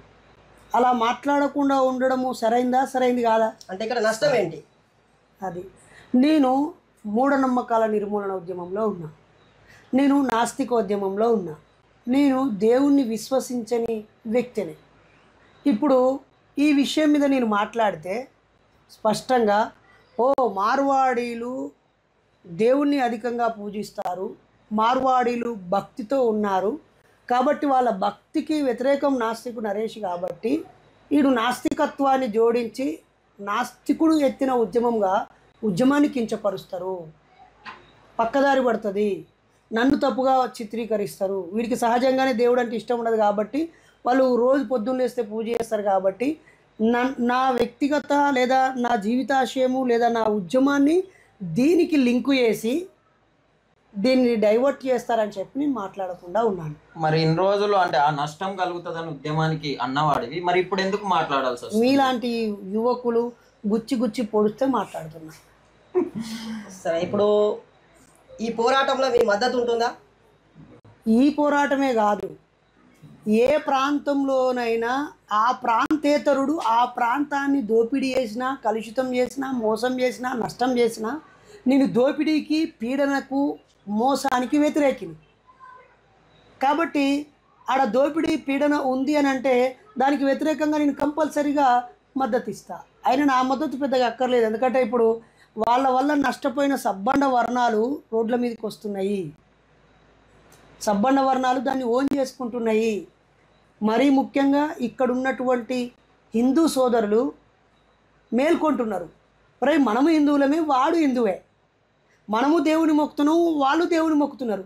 వాళ్ళు మొక్కే దేవునికి విలువ ఇస్తూ వాని మాత్రమే హిందువుగా గౌరవిస్తూ మన బొట్ట కొడుతూ ఉన్నా, మన బతుకు తెరువు కొడుతూ ఉన్నా ఈ బీజేపీ పెద్దలు వాళ్ళని మాత్రమే వీళ్ళు నిజమైన హిందువులు, గుజరాత్ నుంచి వచ్చినవాడు నిజమైన హిందువు, ఇక్కడ అన్ని రంగాలను ఆక్రమిస్తున్న వాడే నిజమైన హిందువు, ఇక్కడ ఎంత వ్యాపారం చేసినా, ప్రభుత్వానికి జీఎస్టీ పన్నులు కట్టకపోయినా, బిల్లు రసీదులు ఇవ్వకపోయినా, ఫేరు మంచి గూడ్స్ కాకుండా కల్తీ సెకండ్ చైనా మాల్ అమ్మినా, మొబైల్ రంగాన్ని ఆక్రమించినా, అన్ని రంగాలను ఆక్రమించి ఈ సమాజాన్ని ఆర్థికంగా కుదేలు చేసినా మాకు పర్వాలేదు, కానీ మాకు దేవుడు కావాలి, మతం కావాలి, మా వెనకాల వాళ్ళే ఉన్నారని చెప్పి ఇక్కడ బీజేపీ వాళ్ళు నూనె చేసేసుకున్నది. ఎందుకంటే గుజరాత్ నుంచే ప్రధాని ఉన్నాడు కదా, కాబట్టి గుజరాత్ మార్వాడీలను గోబ్యాక్ అంటే ప్రధాని నుంచి ముప్పు ఉంటుందని చెప్పేసి ఇక్కడ పెద్దలు ఆలోచిస్తున్నారు. అయినా ఈరోజు బీజేపీలో అంతర్గతంగా ఇట్లా తుక ఉడుకుతున్నారు. బీసీలు అందరూ దాన్ని దూరం పెట్టేపోతున్నారు. మీరు మార్వాడీలు కావాలన్నా, మీకు మా బీసీలు కావాలన్నా, తెలంగాణోడు కావాలన్నా, నీకు రాజస్థానోడు, గుజరాతోడు కావాలన్నా అని బీసీల అంతర్గతంగా ఘోరంగా బీజేపీలో జరుగుతూ ఉన్నది. ఈవెన్ పాపం వాళ్ళు రౌండ్ కూడా టేబుల్ లో కూడా అంటే అక్కడ జరిగిన ప్రెస్ క్లబ్ రౌండ్ టేబుల్ లో బీజేపీ వ్యక్తి అంటే పార్టీ వ్యక్తి వచ్చి మొన్న అంటే రాజా సింగ్ ఇలా మాట్లాడారు, మాధవిలత ఇలా మాట్లాడడం జరిగింది, అసలు మేము వాటిని యాక్సెప్ట్ చేయలేకపోతున్నాం, నేను ఆర్య వైశ్య సంఘానికి అధ్యక్షునిగా ఉన్నాను, మేము నష్టపోతున్నామని బీజేపీ వ్యక్తి వచ్చి వాళ్ళు మాట్లాడారు. ఏమంటారు, అది చాలా అరే గొప్ప. నువ్వు కొమ్టైనవు బై, ఉమ్. నువ్వు ఇచ్చే ఫండ్ కన్నా మార్వాడి అయినా ఆయన ఇచ్చే ఫండ్ ఎక్కువ ఉన్నది, నేను పక్కకు పడించి మనం తీసుకుంటారు కదా, అది బిజినెస్ వ్యవహారం. ఇప్పుడు అంటే కాబట్టి రాజకీయం ఇప్పుడు బిజినెస్ అంటారా? వైశ్య కమ్యూనిటీ మొత్తము మేల్కొంటుంది.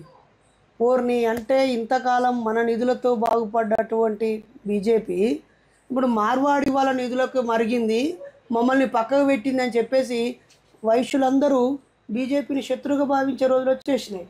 కాదా? అలాగే బీసీలందరూ కూడా మా పొట్టగొడుతూ ఉంటే, మా ఉపాధి పోతూ ఉంటే, మా ప్రాంతంలో మేమే కళ్ళప్పగించి కూర్చుంటూ ఉంటే ఈడేమో వానికి మద్దతు శత్రువులు అయిపోతున్నారు. అంటే ఇప్పుడు ఫండింగ్ ఇచ్చిన ఒక కమ్యూనిటీకే ఫండింగ్ ఇచ్చిన పర్సన్స్ కే రాజకీయం support ఉంటుందా? రాజకీయ నాయకులు 100% అంటే ఇప్పుడు నీతికి న్యాయానికి ఏమాత్రం అవకాశం ఉండదు. అటువంటి రాజకీయాలు వచ్చే అవకాశాలు ఉన్నాయా? నీతికి నిజాయితీకి ప్రత్యామ్నాయ రాజకీయాలు ఈ దేశంలో కానీ రాష్ట్రంలో కానీ? జయప్రకాష్ నారాయణ లాంటి వాళ్ళు సంపూర్ణ విప్లవం కోసం పోరాడిళ్ళు. ఉమ్. గుమ్మడి నరసయ్య లాంటి వాళ్ళు ₹1 ఇవ్వకుండా వాళ్ళే పైసలు ఇచ్చి ఈ నెంబడి సైకిల్ పోయి 5 సార్లు గెలిపించుకున్నారు. గతంలో మొదటిసారి నిలబడ్డప్పుడు ప్రజారాజ్యము పవన్ కళ్యాణ్ గారు ₹1 పంచకుండా, ₹1 మందు పోయకుండా నిజాయితీగా నిలబడి 4-5% ఓట్లు తెచ్చుకున్నాడు.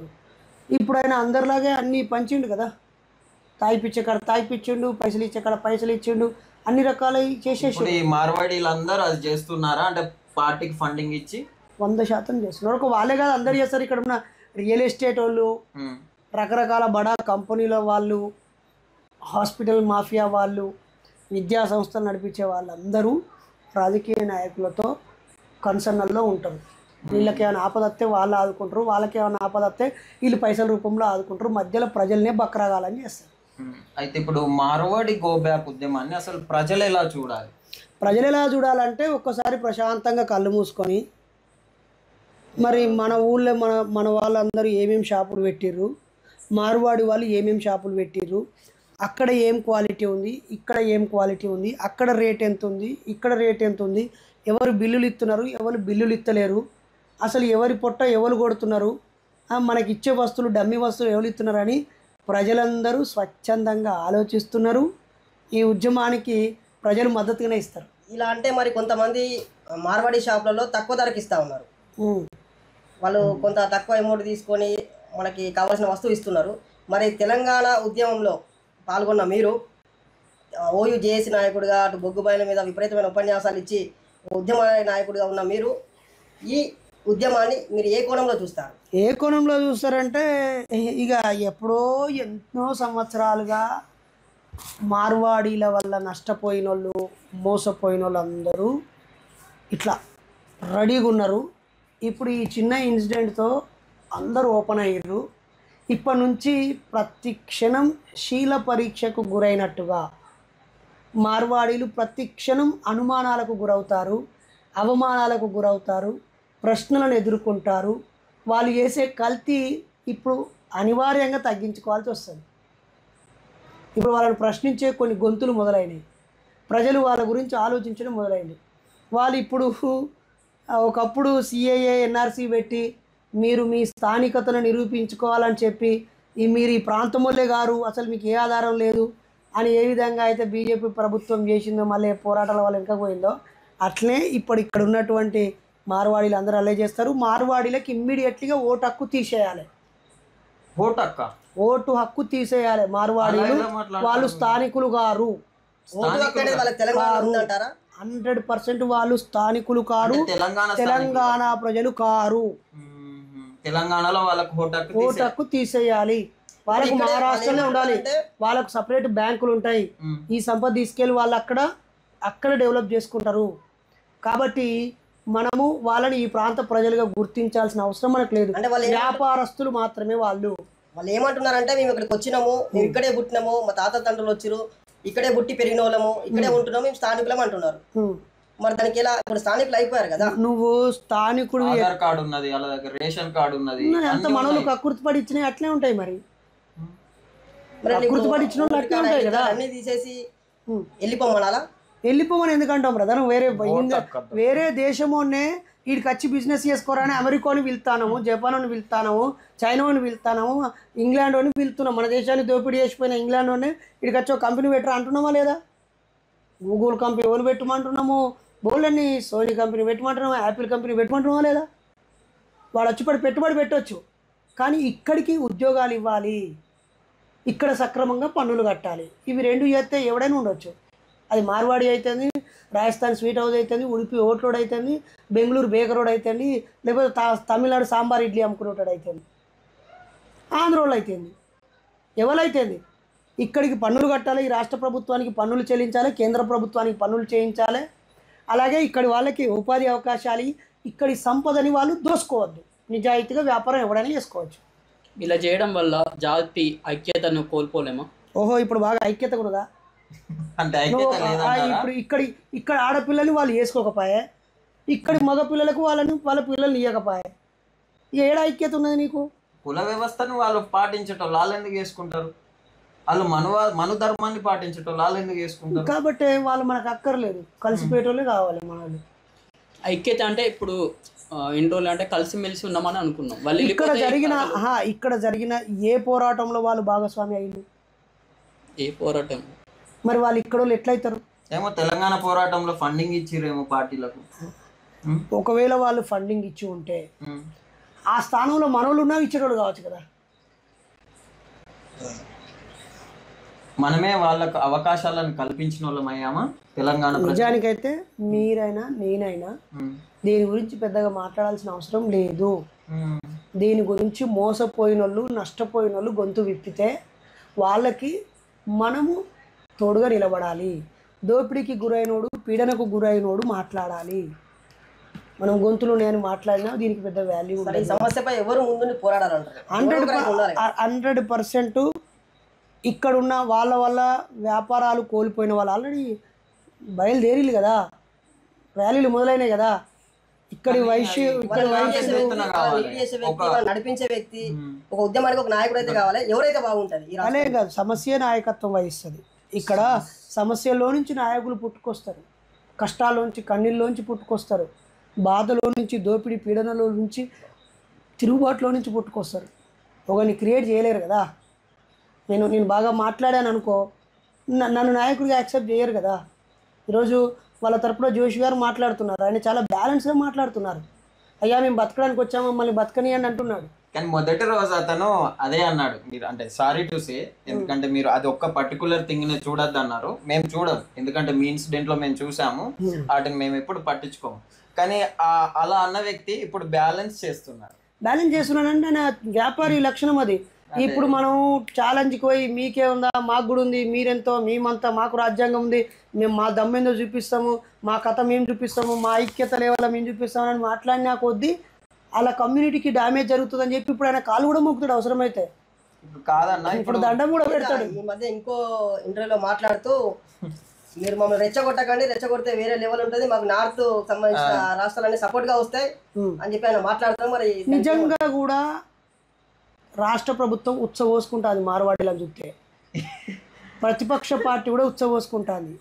నిజానికి సమాజంలో ఏ సమస్య చర్చ జరిగినా ప్రతిపక్షము దాన్ని మొదట క్యాచ్ చేసుకొని అధికార పక్షాన్ని ఇరకాటంలో పెట్టి పరిష్కారం దిశగా అధికార పార్టీ మెడలు వంచి పరిష్కారం దిశగా పనిచేయడం రాజకీయ ప్రక్రియ. ఇక్కడ రెండు ఉత్సవోసుకుంటున్నాయి. కారణం ఏంటంటే ఇక్కడ ఉన్న మెడికల్ మొత్తం మందుల ఫ్యాక్టరీలన్నీ వాళ్ళే,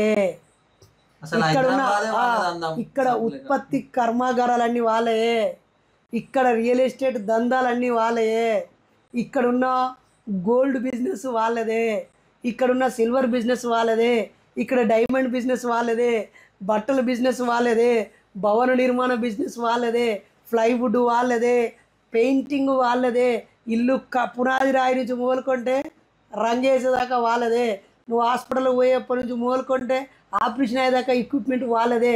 మొత్తం ఆర్థిక దిగ్బంధనంలో ఉన్నది. కాబట్టి వాళ్ళని కదిలిస్తే ఈ రాష్ట్రం సంకనాగిపోతుంది. పాలకులు ఉచ్చబోసుకోవాల్సి వస్తుంది. కాబట్టే కర్ర విరగద్దు పాము జావద్దు అన్నట్టు వాళ్ళని ఏమనకుండా తూతూ మంత్రంగా ఇక్కడ వాళ్ళ మీద కంట్రోల్ చేస్తున్నారు. వాళ్ళు 5% కూడా ఉంటారు కదా అన్న. ఉన్న ఇక్కడ 95% ప్రజలు ఇక్కడ తెలంగాణ ప్రాంతీయ వాసులని వాళ్ళు సపోర్ట్ చేయాలి కానీ కేవలం ఒక 5% భయపడింది. మీరు కేవలం వినియోగదారులు మాత్రమే, కస్టమర్స్ మాత్రమే. మీరు అక్కడ ప్రొడక్టరు, అక్కడ ఉత్పత్తి కారకులు, అక్కడ బిజినెస్ దారుడు. అర్థమైందా? ఇక్కడనే అవకాశాలు కల్పించాలి. అయితే ఇప్పుడు మీరు అన్నారు ప్రతిపక్షాల విషయాలు మాట్లాడారు, కానీ కేటీఆర్ గారు కుట్ర అని అంటున్నాడు అని అన్నాడు, వీడియో కూడా ఉంది. దాని మీద మీ స్పందన ఏంటి? ఇది రాజకీయ కుట్ర ఎట్లా అవుతుందని నేను కేటీఆర్ గారు ప్రధాన ప్రతిపక్షానికి ప్రెసిడెంట్. అవును, ప్రెసిడెంట్. ఆయన అట్లే మాట్లాడతాడు. ఆయనకి ఇప్పుడు వెంటనే అధికారం వచ్చేది లేదు. ఈ సమస్య వల్ల వాళ్ళకు రాజకీయ ప్రయోజనం లేదు. అంటే రాజకీయ ప్రయోజనం 100% రాజకీయ ప్రయోజనం ఉంటేనే మాట్లాడతారు, లేదా నష్టం జరగదు అనుకుంటే మాట్లాడతారు. ఇప్పుడు మాట్లాడితే వాళ్ళకు కూడా నష్టం జరుగుద్ది కాబట్టి వాళ్ళు మాట్లాడరు. ఈ మాత్రం ఆలోచించకపోతే ఎట్లా? 95% ఉన్న వాళ్ళు నష్టపోని 5% వాడికి నష్టం జరగదు. ఇదేమి రాష్ట్రం, ఇదేమి అసలు. ఇప్పుడు నువ్వు వాళ్ళు ఏమంటారు, ముఖ్యమంత్రి ఉన్నారు, ఆయన పరిష్కరిస్తాడు. మేము ప్రతిపక్షం, మాకు ప్రజలు అధికారం ఇయ్యలే, మాకు నిర్ణయం తీసుకునే అధికారం లేదు, మీరు అలానే అడగండి అంటారు.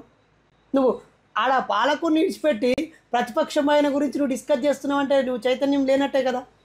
అంటే నేను ఇక్కడ ఎందుకు వచ్చానంటే మీరు ప్రతిపక్షంలో ఎందుకు మాట్లాడుతున్నారు? ప్రజలు దీన్ని ఓన్ చేసుకొని నష్టపోయిన ప్రతి ఒక్కరు గొంతు విప్పుతూ రోడ్ల మీదకి వచ్చినప్పుడు, ఓహో ఇది ప్రజా ఉద్యమంగా మారింది, ఇన్ని జాతుల వాళ్ళు నష్టపోతున్నారా, కాబట్టి మనము ఈ రెండింటి మధ్య జరుగుతున్నప్పుడు మరి మనం మార్వాడీల వైపు ఉండాలనా, లేక మనము ఇక్కడ ఉన్నటువంటి బీసీల వైపు వైశ్యుల వైపు ఉండాలనా అని వాళ్ళు రెండు జరిగినప్పుడు ఇటువైపు వస్తారు. ఈడ పెద్ద ఉద్యమం లేనప్పుడు వీళ్ళు బలంగా కనిపిస్తున్నారు కదా, ఆర్థికంగా కనిపిస్తున్నారు కదా, కాబట్టి పెద్దగా చర్య తీసుకోవడానికి ఇష్టపడరు.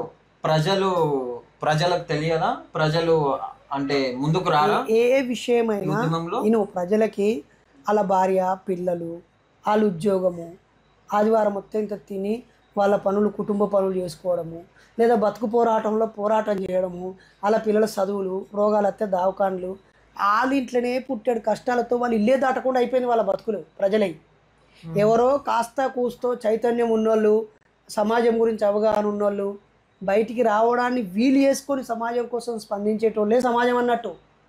అక్కడ ఇంట్లో ఎవరింట్లో వాళ్ళు తిని పడుకునేటోళ్ళు సమాజం అనుకోకు. అంటే వాళ్ళు రారు. ఇంత పెద్ద పోరాటం రారు అని తెలిసినా మీరు ప్రజలు స్పందించాలని ఇలా అంటారు.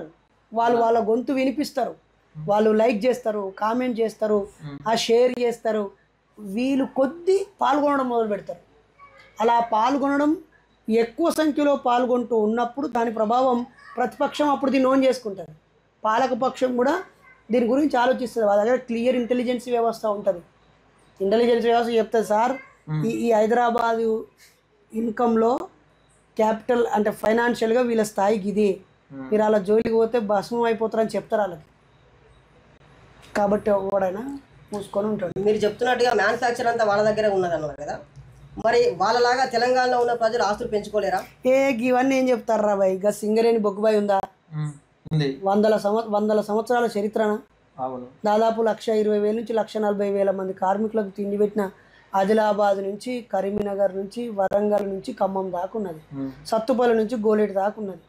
ఇప్పుడు అది 10 జిల్లాలుగా విస్తరించింది. ఆసిఫాబాద్లో ఉంది, మంచిర్యాల జిల్లాలో ఉంది, పెద్దపల్లిలో ఉంది, భూపాలపల్లిలో ఉంది, ములుగు ప్రాంతంలో ఇప్పుడు దొరుకుతుంది, తర్వాత ఖమ్మము, కొత్తగూడెము దాకా ఇట్లా విస్తరించింది.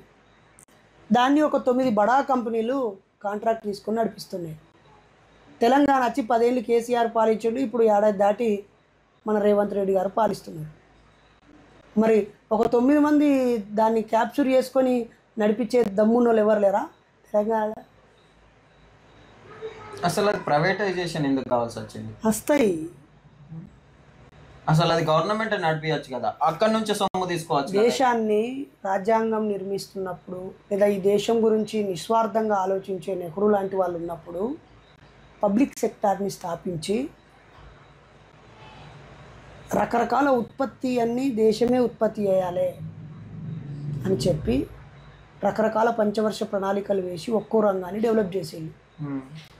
దీని మీద మనలో మనకి ఐక్యతను లోపింపజేసి ఈ కమ్యూనిస్టులు ఎర్రజెండా వాళ్ళు ఐక్యంగా ఉండి కార్మికులను ఏకం చేసి హక్కుల కోసం పోరాడుతూ యాజమాన్యం మీద ప్రభుత్వాల మీద పోరాటం చేస్తూ విప్లవాలు తీసుకొస్తున్నారు. కాబట్టి వీళ్ళ గొంతు నొక్కేయాలంటే దీన్ని ప్రైవేటు వాళ్ళ చేతిలో పెట్టాలి. దశల వారీగా ప్రైవేట్ వాళ్ళ చేతిలో పెడితే పెద్ద పెద్ద కంపెనీలు ఆదాయం సంపాదించుకొని వాళ్ళు కోట్ల కోట్లు సంపాదించుకొని మనకి ఎలక్టోరల్ బాండ్స్ ఇచ్చారని మనం పెద్ద చూసినాం కదా. అవును, ఎలక్టోరల్ బాండ్స్ పెద్ద ఇష్యూ. కాబట్టి వాళ్ళకి కావాల్సిన పాలకులను షిఫ్ట్ చేసి పడేస్తూ ఉంటారు.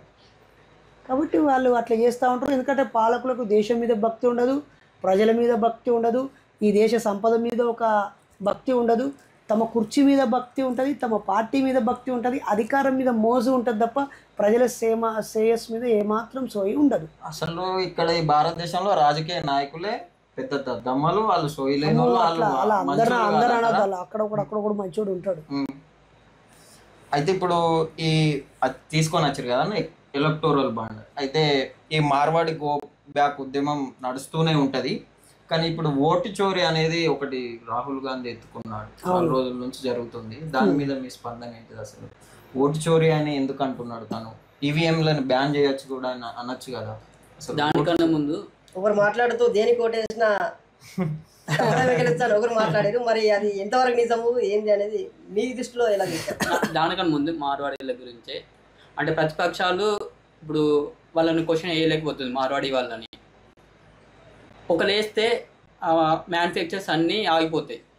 దానివల్ల ఎలాగూ ప్రజలకి పెద్ద నష్టం ఏం జరగదు. మళ్ళీ వెనకటి కాలం లాగానే బ్రతుకుతారు కదా, అది మంచిదే కదా. ఇప్పుడు వాళ్ళు క్వశ్చన్ వేయచ్చు కదా ప్రతిపక్షాలు.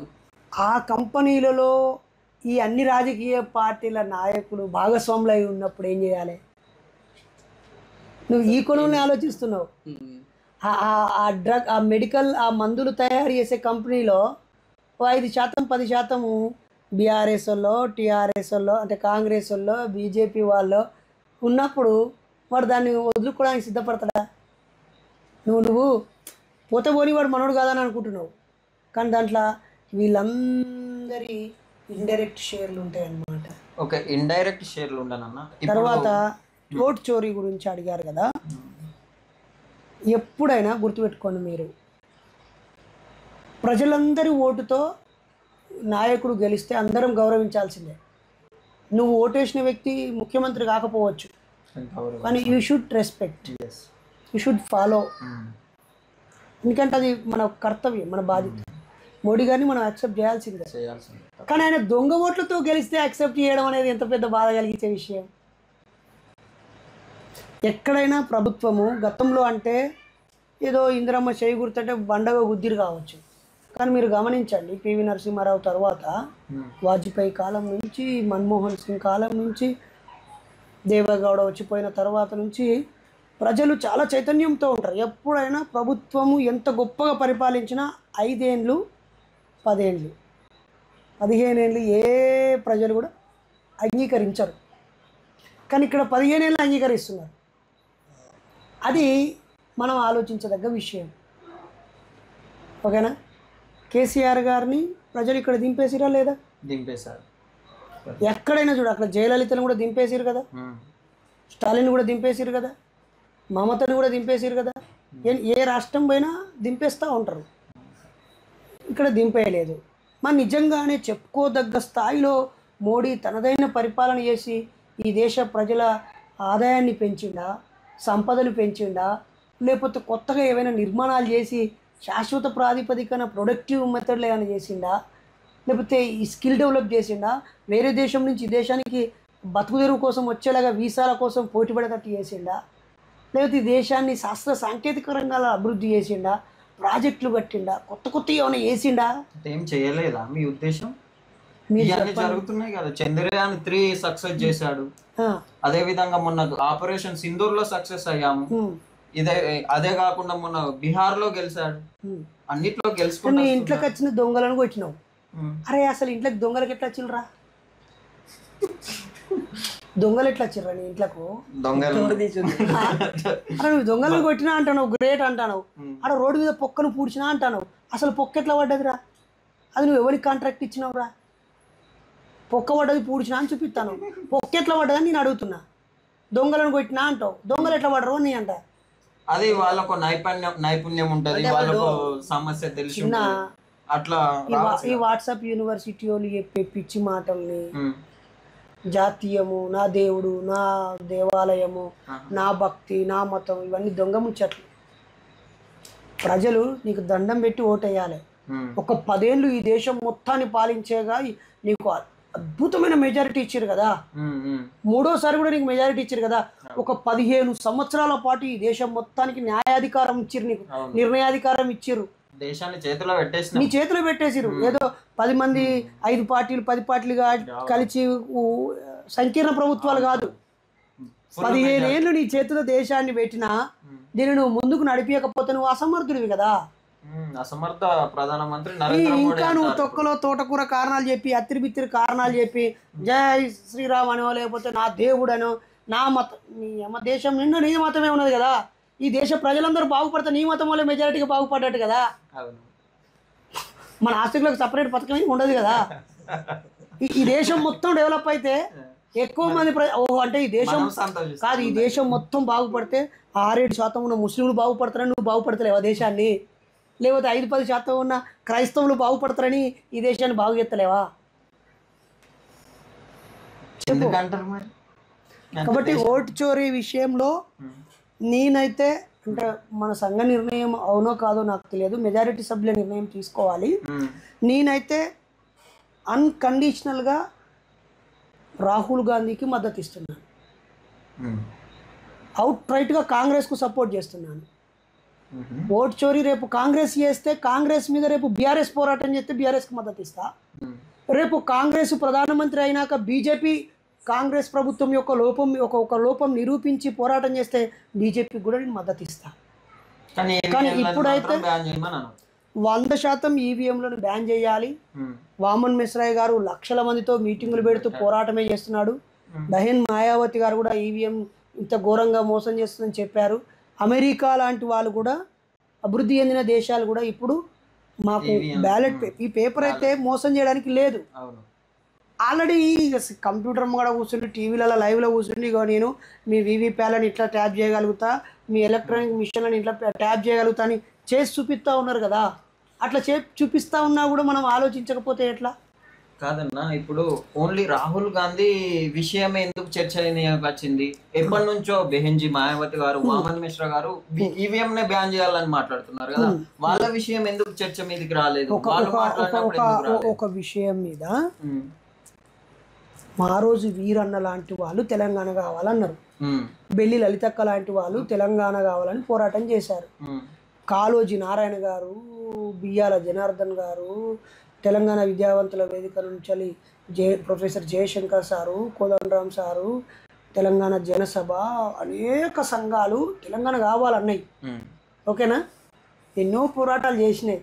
69లో దస్తగిరి రామచంద్రులు కూడా ఆ పాల్వంచ కేటీపీఎస్ దగ్గర జరిగిన పోరాటంలో ప్రాణాలు కూడా కోల్పోయారు.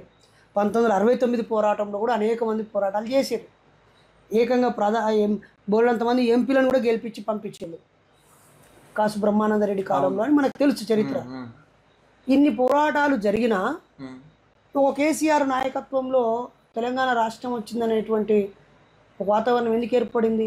నేను మాత్రం అంగీకరించాను కేసీఆర్ నాయకత్వం. నువ్వు అంగీకరించినా అంగీకరించకపోయినా గాంధీ ద్వారానే స్వాతంత్రం వచ్చిందని ప్రజలు అనుకోరా? మరి అటు సుభాష్ చంద్రబోస్ పోరాటం ఎటు పోవాలి, ఇటు భగత్ సింగ్ పోరాటం ఎటు పోవాలి, ఇంకా మిగతా జాతుల పోరాటాలన్నీ ఎటు పోవాలి? కాబట్టి ఒక్కో సందర్భంలో ఒక విషయం మీద 10-20 మంది గొంతులు వినిపించినా, ఒకరు జ్ఞానాన్ని ఇచ్చినా, ఒకరు కళాన్ని ఇచ్చినా, ఒకరు గొంతునిచ్చినా, ఒకరు నాయకత్వాన్ని ఇచ్చినా, పరిస్థితుల బట్టి ఒక అంశము అందరినీ కనెక్ట్ చేస్తుంది. అలా కనెక్ట్ చేసినప్పుడు ఆ పరిస్థితులు అనుకూలించి తాను పై వరుసలో నిలబడతాడు. అట్లనే ఇప్పుడు ప్రధాన ప్రతిపక్ష నాయకుడు రాహుల్ గాంధీ, అత్యధిక మంది బీజేపీ తర్వాత అత్యధిక సొంత ఎంపీలు కలిగి ఉన్నటువంటి వ్యక్తి. కాబట్టి అతను కొన్ని రాష్ట్రాలలో తన ప్రభుత్వం కూడా ఉంది. ఉదాహరణకి ఇక్కడ కాంగ్రెస్ ప్రభుత్వం ఉంది.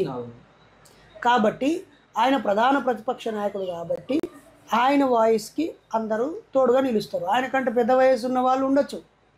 ఇదే విషయం మీద కరుణానిధి కాలం నుంచి వెళ్ళి స్టాలిన్ దాకా అక్కడ జ్యోతి బస్ కాలం నుంచి మమతా దాకా ఎన్నో ప్రాంతాలలో ఈ విషయం మీద మాట్లాడిన వాళ్ళు ఉంటారు. కానీ ఇప్పుడు ఆయన ఆధారాలతో వివరించిండు, చూపించిండు. ఎలక్షన్ కమిషను ఖచ్చితంగా బీజేపీ కనుసన్నలలో ఉన్నదని నిరూపణ అయ్యింది. కాబట్టి మనమందరం ఈ అంశంలో స్పష్టంగా ఎలాంటి భేషజాలకు పోకుండా రాహుల్ గాంధీ వెంట ఉండాల్సిన అవసరం ఉంది. ఇంకో విషయం అన్న, అంటే మీరు చెప్పిన దాన్ని నేను పూర్తిగా అంగీకరించట్లేదు. ఎందుకంటే ఈ భారతదేశము సమాజం కులం చూసి వాళ్ళని పోర్ట్రేట్ చేస్తారు. ఇక్కడ వీళ్ళు వచ్చేసరికి భావాజాలం ఉన్న పార్టీ వాళ్ళు, వీళ్ళు అంబేద్కర్ భావజాలం, బహుజన భావజాలం ఉన్న పార్టీ వాళ్ళు. కాంగ్రెస్ అందులో అది బ్రాహ్మణీయత అవన్నీ కలిసి కట్టుకొని ఉన్న పార్టీ. అందుకోసమే దాన్ని చేశారని నేను అంటున్నాను. మీరేమంటారు? మీ అభిప్రాయం? అది రాజకీయ చైతన్యం లేకపోవడమే. ఎవరికి? ఇప్పుడు ఇక్కడ కాళ్ళకు మీడియాకు రాజకీయ చైతన్యం లేదా, ప్రజలకు రాజకీయ చైతన్యం? కాళ్ళకు చక్రాలు కట్టుకొని ఊరూరా తిరుగుతున్నాడు విశారదన్న. అవును, ఎస్సీ ఎస్టీలని బీసీలను కలుపుకొని చాలా గొప్ప తనకంటూ ఒక సైన్యాన్ని ఫస్ట్ తయారు చేసుకొని ఎన్ని విమర్శలు ఎన్ని చిత్కారాలు వచ్చినా ఫస్ట్ ఒక గుంపును తయారు చేసుకొని ఒక శక్తిగా తయారైపోయి ఆ తర్వాత అందరినీ కలుపుకొని పోయేలాగా స్పష్టంగా కనిపిస్తున్నాడు. ఆయన వెనకాల ఎవరు వెళ్ళొద్దు అంటున్నారు ప్రజల్ని? ఆయన ఏ రాజకీయ పార్టీకి తలవంచే మనిషి కాదు, ఎవరికి జోకెట్టుడు కూడా కాదు.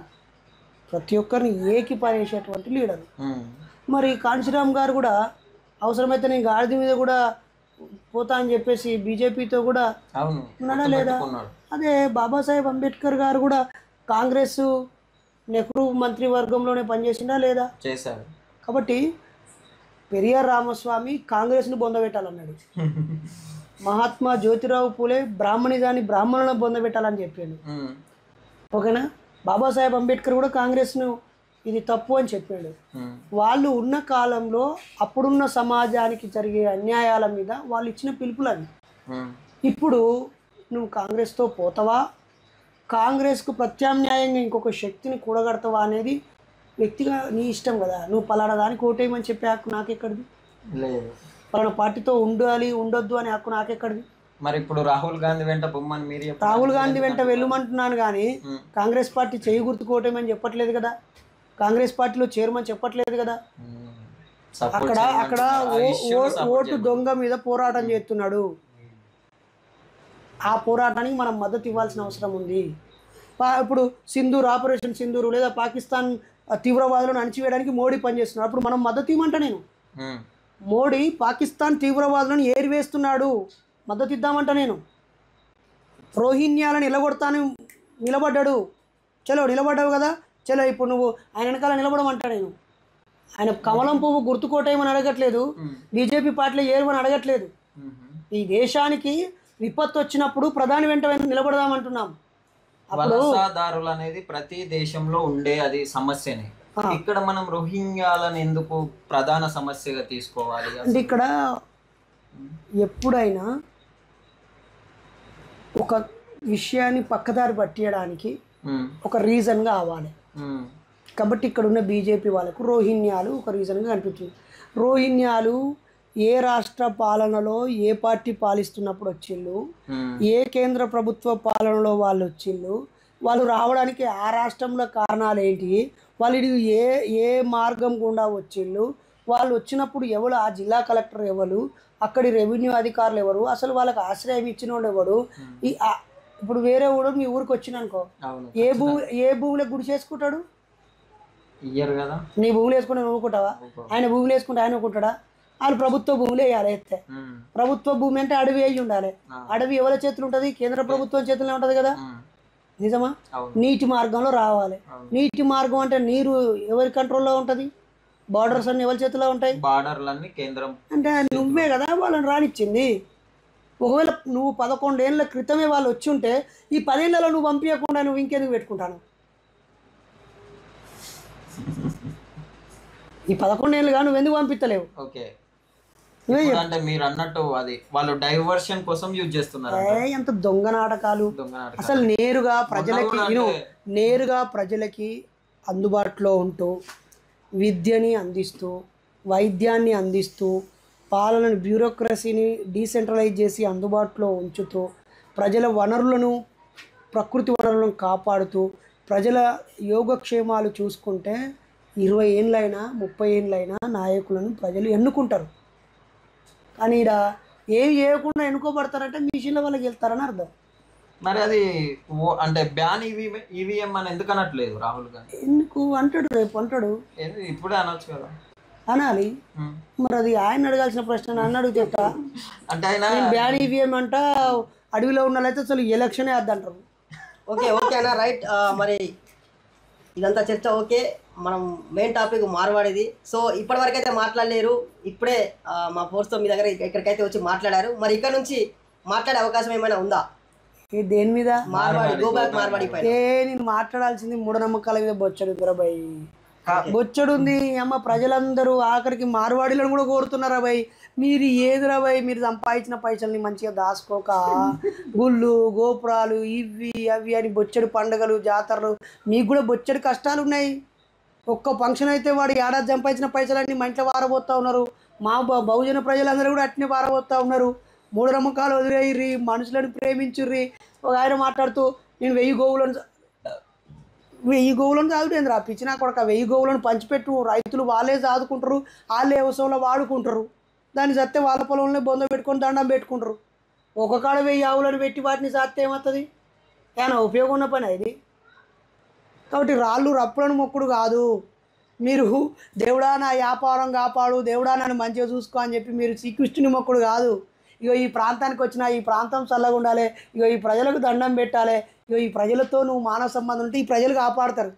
రేపు ఈ ప్రజలందరూ మిమ్మల్ని వెళ్ళగొడితే ఏ దేవుడు మిమ్మల్ని కాపాడు గుర్తుపెట్టుకోర్రి. అలాగే మీ వీలైనంత మట్టుకు ఇక్కడ మానవ సంబంధాలు పెట్టుకోర్రి, రక్త సంబంధాలు పెట్టుకోర్రి, ఇక్కడ పిల్లలలో నచ్చితే పెళ్లి చేసుకోర్రి, ఇక్కడ పిల్లగాళ్ళకు మీ బిడ్డలను ఇచ్చుకోర్రి, మానవ సంబంధాలు పెట్టుకోర్రా నాయన. పైసల సంబంధాలు పెట్టుకొని యాంత్రికంగా దాచుకొని ఏమి ఒక్కసారి చూసుకోరు మీ అవతారాలు ఎట్లున్నాయో. మీకు మేమే బీపీలు షుగర్లు వచ్చి ట్యాబ్లెట్లు మింగి సత్తలేరా? ఇంకా నయ్యం ఆ బట్టి విక్రమార్క సార్ వాళ్ళ అన్న వాళ్ళ మిస్సెస్ మార్వాడి అని మా బావగారు అని చెప్తా ఉన్నాడు ఆయన. అట్లా అన్ని అందరు ఎయిరి అయిపోతుంది, అందరికి లగ్గాలు చేసుకోర్రి. అసలు కావాలి కుల వ్యవస్థ పోవాలంటే అసలు సంబంధాలు పెరగాలంటే ఆ ఇంట్లో బిడ్డ మన బిడ్డ పోయింది అనుకో, నా బిడ్డ అనుభవిస్తుంది అనుకుంటాం కదా. ఆ ఇంట్లో బిడ్డ నా కొడుకు పెళ్లి చేసుకుంటే సగం నా కొడుకు కాస్తుంది కదా. ఎటువంటి అవకాశాలు ఉన్నాయంటారా ఉద్యోగం వల్ల మనం సాధించొచ్చా? ఈ దేశంలో అమెరికాలో అయితే బ్లాక్స్ వైట్స్ పట్టించుకోకుండా పెళ్లి చేసుకుంటారు, కానీ ఇక్కడ కులం చాలా గబ్బు గలీజ్ది. మరి ఈ ఉద్యమం వల్ల దాన్ని సాధించే అవకాశాలు ఉన్నాయా? భయ్యా ఇది ఒక ఉద్యమం కాదు, ఇది దోపిడీకి పీడనకు గురి అయిన ప్రజల యొక్క ఆక్రోశం. ఈ ఆక్రోశం నిర్మాణం సంతరించుకుంటే, ఈ ఆక్రోశం ఈ బాధ అంతా ఏకమైతే ఇది ఉద్యమంలాగా వస్తుంది. ఉద్యమంలాగా వస్తే ప్రాంతేతరులందరినీ తరిమి కొడతారు. తర్వాత అరాచకం వస్తుంది. నాది పోతుందని వాడు దాడి చేస్తాడు, కొడతాడు, చంపుతాడు, లేదా ఆస్తులను ధ్వంసం చేస్తాడు, కేసులను పెడతాడు. సమాజంలో అశాంతి నెలకొంటుంది. కాబట్టి వెంటనే ప్రభుత్వము ప్రాంతేతరులు తెలంగాణేతరుల ఆర్థిక వ్యవహారాలపైన, విద్య వైద్యం పారిశ్రామిక విషయాలపైన వాళ్ళు ఏం చేస్తున్నారో ఒక కమిషన్ వేసి పూర్తి ఎంక్వైరీ చేయాలి. అలాగే పూర్తిగా ఇక్కడి ప్రజలకు స్థానికులకు మోర్ దాన్ 70% ఉద్యోగాలు ఇవ్వాలి అనేటువంటి నిబంధన చేయాలి. ఇక్కడి స్థానిక ఇండస్ట్రియల్ పాలసీని పెట్టాలి, ఇక్కడి బిజినెస్ పాలసీని పెట్టాలి. ఇక్కడి ప్రజల అభ్యున్నతి కోసం మరిన్ని చర్యలు తీసుకోవాలి తప్ప ఊరూరా బ్రాండ్ షాపులు, గల్లీ గల్లీకి బెల్ట్ షాపులు ఇవే పెడతా ఉన్నారు తప్ప అసలు ఇక్కడ డెవలప్మెంట్ యాక్టివిటీ అయితే ఎక్కువ జరగట్లేదు. ఇప్పుడే ప్రభుత్వం మారింది కాబట్టి ఈ ప్రభుత్వం చేస్తుందనే ఆశ ప్రజల్లో ఉంది. ఆ ఆశను నిలబెట్టుకుంటే మళ్ళీ రేవంత్ అనే ముఖ్యమంత్రి అవుతాడు. నిలబెట్టుకోకపోతే ఈయన పోయి మళ్ళీ మరోసారి కేసీఆర్ గారే అధికారంలోకి వస్తారు. అసలు ఈ రాష్ట్రంలో మార్వాడిని వెళ్ళగొట్టడమే పోరాటమా? ఎవరు ఈ పోరాటం చేస్తూ ఉన్నారు కదా, వెళ్ళగొట్టాలనే పోరాటం చేస్తున్నారా, లేకుంటే స్థానికుల వ్యాపారుల సంగతి ఏంటి? అంటే అక్కడ వ్యాపారం నష్టపోయినోడు వెళ్ళిపోవాలనుకుంటాడు. మాలాంటి వాళ్ళు ఏం చేస్తారంటే వీళ్ళు మంచిగా GSTలు కట్టాలి, కేంద్ర ప్రభుత్వాన్ని మోసం చేయొద్దు, రాష్ట్ర ప్రభుత్వానికి పన్నులు కట్టాలి, జీరో దందా చేయకుండా ఫేర్ దందా చేయాలి, వాళ్ళు మన వాళ్ళకు ఉపాధిని ఇవ్వాలి, బతకడానికి వచ్చిన వాళ్ళు బతకడం వరకే పరిమితం కావాలి తప్ప దోపిడీ చేయొద్దు, ఇక్కడి సంస్కృతిని, ఇక్కడి నాగరికతను, ఇక్కడి ప్రజలని తక్కువ చూపు చూడొద్దు అనే దిశగా మేము ఆలోచిస్తాం. మీరు అంటే ఇంతకుముందు మాట్లాడుతూ ఎంఎన్ఎస్ మూఢనమ్మకాల నిర్మూలన కొరకు చేశామని చెప్పారు. అయితే ఈ ఎంఎన్ఎస్లో ఉన్న వ్యక్తులు ఈ సమాజంలో ఉన్న సమస్యలపై మాట్లాడకూడదా? మీ ఉద్దేశం ఏంటి? ఓన్లీ మూఢనమ్మకాల నిర్మూలనపై మాట్లాడాలన్నట్టు మాట్లాడారు. అట్లేం కాదు, అన్ని విషయాల మీద మాట్లాడితే స్పెషలైజేషన్ ఉండదు. విశ్లేషకులు ఉంటారు కొంతమంది, ప్రొఫెసర్ కె నాగేశ్వర్ గారు ఉన్నారు, ఆయనను ఏ అంశం మీద మాట్లాడినా శాస్త్రీయంగా చట్టబద్ధంగా అనుభవంలో నుంచి కూలంకషంగా వివరిస్తారు. జయప్రకాష్ నారాయణ లాంటి వాళ్ళు విశ్లేషకులు ఎంతోమంది ఉంటారు కదా. మనం విశ్లేషకులం కాదు టీవీలలో కూర్చొని ముచ్చట్లు పెట్టడానికి. ఏ టాపిక్ వచ్చినా టప్ప నేను దీని మీద మాట్లాడాలి, అయ్యో నేను కూడా ఎక్స్పోజ్ కావాలి, నన్ను 4 ఛానల్ చూడాలి, నన్ను 1,00,000 మంది చూడాలనేటువంటి ఆకాంక్ష మనలో ఉండకూడదు. దాని మీద మోసపోయినోడు మాట్లాడాలి, దానివల్ల దాన్ని ఉద్యమంగా తీసుకున్నాడు మాట్లాడితే చాలు. ఇప్పుడు మార్వాడీల తరపున 10 మంది మాట్లాడతారో ఒక్కడే మాట్లాడతాడా? ఒక్కడే మాట్లాడతాడు. అది కదా వాళ్ళ ఐక్యత. ఇప్పుడు అన్నిటినీ నేనేందుకు మాట్లాడాలి? నేను మూఢనమ్మకాల మీద మాట్లాడతా, కులం మీద మాట్లాడతా, బాబాసాహెబ్ ఆశయాలని ప్రచారం చేయడం కోసం, పూలే ఆశయాలు, పెరియార్ ఆశయాల కోసం నేను పని పెట్టుకున్నా కదా. ఐ స్పెషలిస్ట్గా హార్ట్ స్పెషలిస్ట్ ఉంటే తప్పేం లేదు. ఎంబీబీఎస్ చేసినాకనే స్పెషలైజేషన్ కదా. అయితే మరి ఇప్పుడు ఎంఎన్ఎస్ నాయకులకైనా కార్యకర్తలకైనా చాలా మంది ఉన్నారు ఎంఎన్ఎస్ సంఘంలో, వాళ్ళకు మీరు ఏం చెప్తారు? మనలో చాలా మంది ఏం లేరు. మొన్నటి దాకా 3,000 మంది ఉన్నారు. గడిచిన ఏడాదిలో ఒక 2,000 మంది యాడ్ అయ్యారు. మన సంఘ సభ్యులు నాయకులు 5,000 మంది ఉన్నారు. ఈ 5,000 మందిని నేనేం కోరుతున్నానంటే, మీరు ఈ సమాజంలో ఉన్న అన్ని రకాల విషయాల మీద చైతన్యంతో ఉండాలి, అవగాహనతో ఉండాలి. దోపిడీ ఎక్కడ జరిగినా మీరు ప్రశ్నించాలి, ప్రజల వైపు నిలబడాలి, సామాజిక ఉద్యమాల్లో మీ వంతు పాత్ర మీరు పోషించాలి. ఇది మనది కాదు అనేది ఏదీ లేదు. మనది మాత్రమే అనుకునేది మాత్రం మూఢనమ్మకాలు, కుల నిర్మూలన. ఈ ఆలోచనలతో ఇంకా అనేక ప్రజా సంఘాలు ఉన్నాయి. ఆ సంఘాలతో కూడా కలిసి మనం ముందుకు వెళ్ళాలి. Right, thank you so much అన్న. చాలా మంది అడిగిన ప్రశ్నల్ని మేము ఇక్కడ లేవనెత్తే ప్రయత్నం చేశాం. సో ఇది చూసిన మీ అందరికీ పేరున ధన్యవాదాలు తెలియజేస్తూ థ్యాంక్ యూ సో మచ్. జై భీమ్ మిత్రులారా, దయచేసి ప్రజలందరినీ కోరుతున్నాను, సమాజంలో నిత్యం అనేక విషయాల మీద చర్చ జరుగుతూ ఉంటుంది. పత్రికలకు రాజకీయ దృక్పథం ఉంటుంది. మెజారిటీ యూట్యూబ్ ఛానళ్ళకి సంచలనాల చుట్టే తిరుగుతూ ఉంటారు. వాస్తవాలను లోతుగా విశ్లేషించడానికి ఇష్టపడరు. అలాగే ప్రజలు కూడా పార్టీల వారిగా విభజించబడి, మతాల వారిగా విభజించబడి, ఒక్కో మానసిక రోగాలతో కొంతమంది ఉంటారు. అది పూర్తిగా చూడకుండానే వినకుండానే నెగిటివ్గా కామెంట్ చేయడమో, తప్పుగా ప్రచారం చేయడమో లాంటివి చేస్తూ ఉంటారు. ఇలాంటివి ఏవి జరిగినా దయచేసి సమాజంలో సమస్య ఉంటుంది, పరిష్కారం ఉంటుంది. దీనికి మార్గాన్ని సరైంది ఎంచుకుంటే పరిష్కారం అవుతుంది. కాబట్టి మార్గం గురించి మాట్లాడుకోకుండా, పరిష్కారాల గురించి మాట్లాడుకోకుండా ఎమోషన్స్ని క్యారీ చేస్తూ ఉండడం అనేది పూర్తిగా తప్పు. గౌరవ రేవంత్ రెడ్డి గారి ప్రభుత్వం పృథ్వీరాజ్ అన్నను అరెస్ట్ చేయడము నేను తీవ్రంగా ఖండిస్తున్నాను. ప్రభుత్వము ఆ సమస్య మీద దృష్టి పెట్టాలి తప్ప సమస్యను దృష్టికి తెచ్చే వాళ్ళ మీద దృష్టి పెట్టడం అనేది సరైన చర్య మాత్రం కానే కాదు.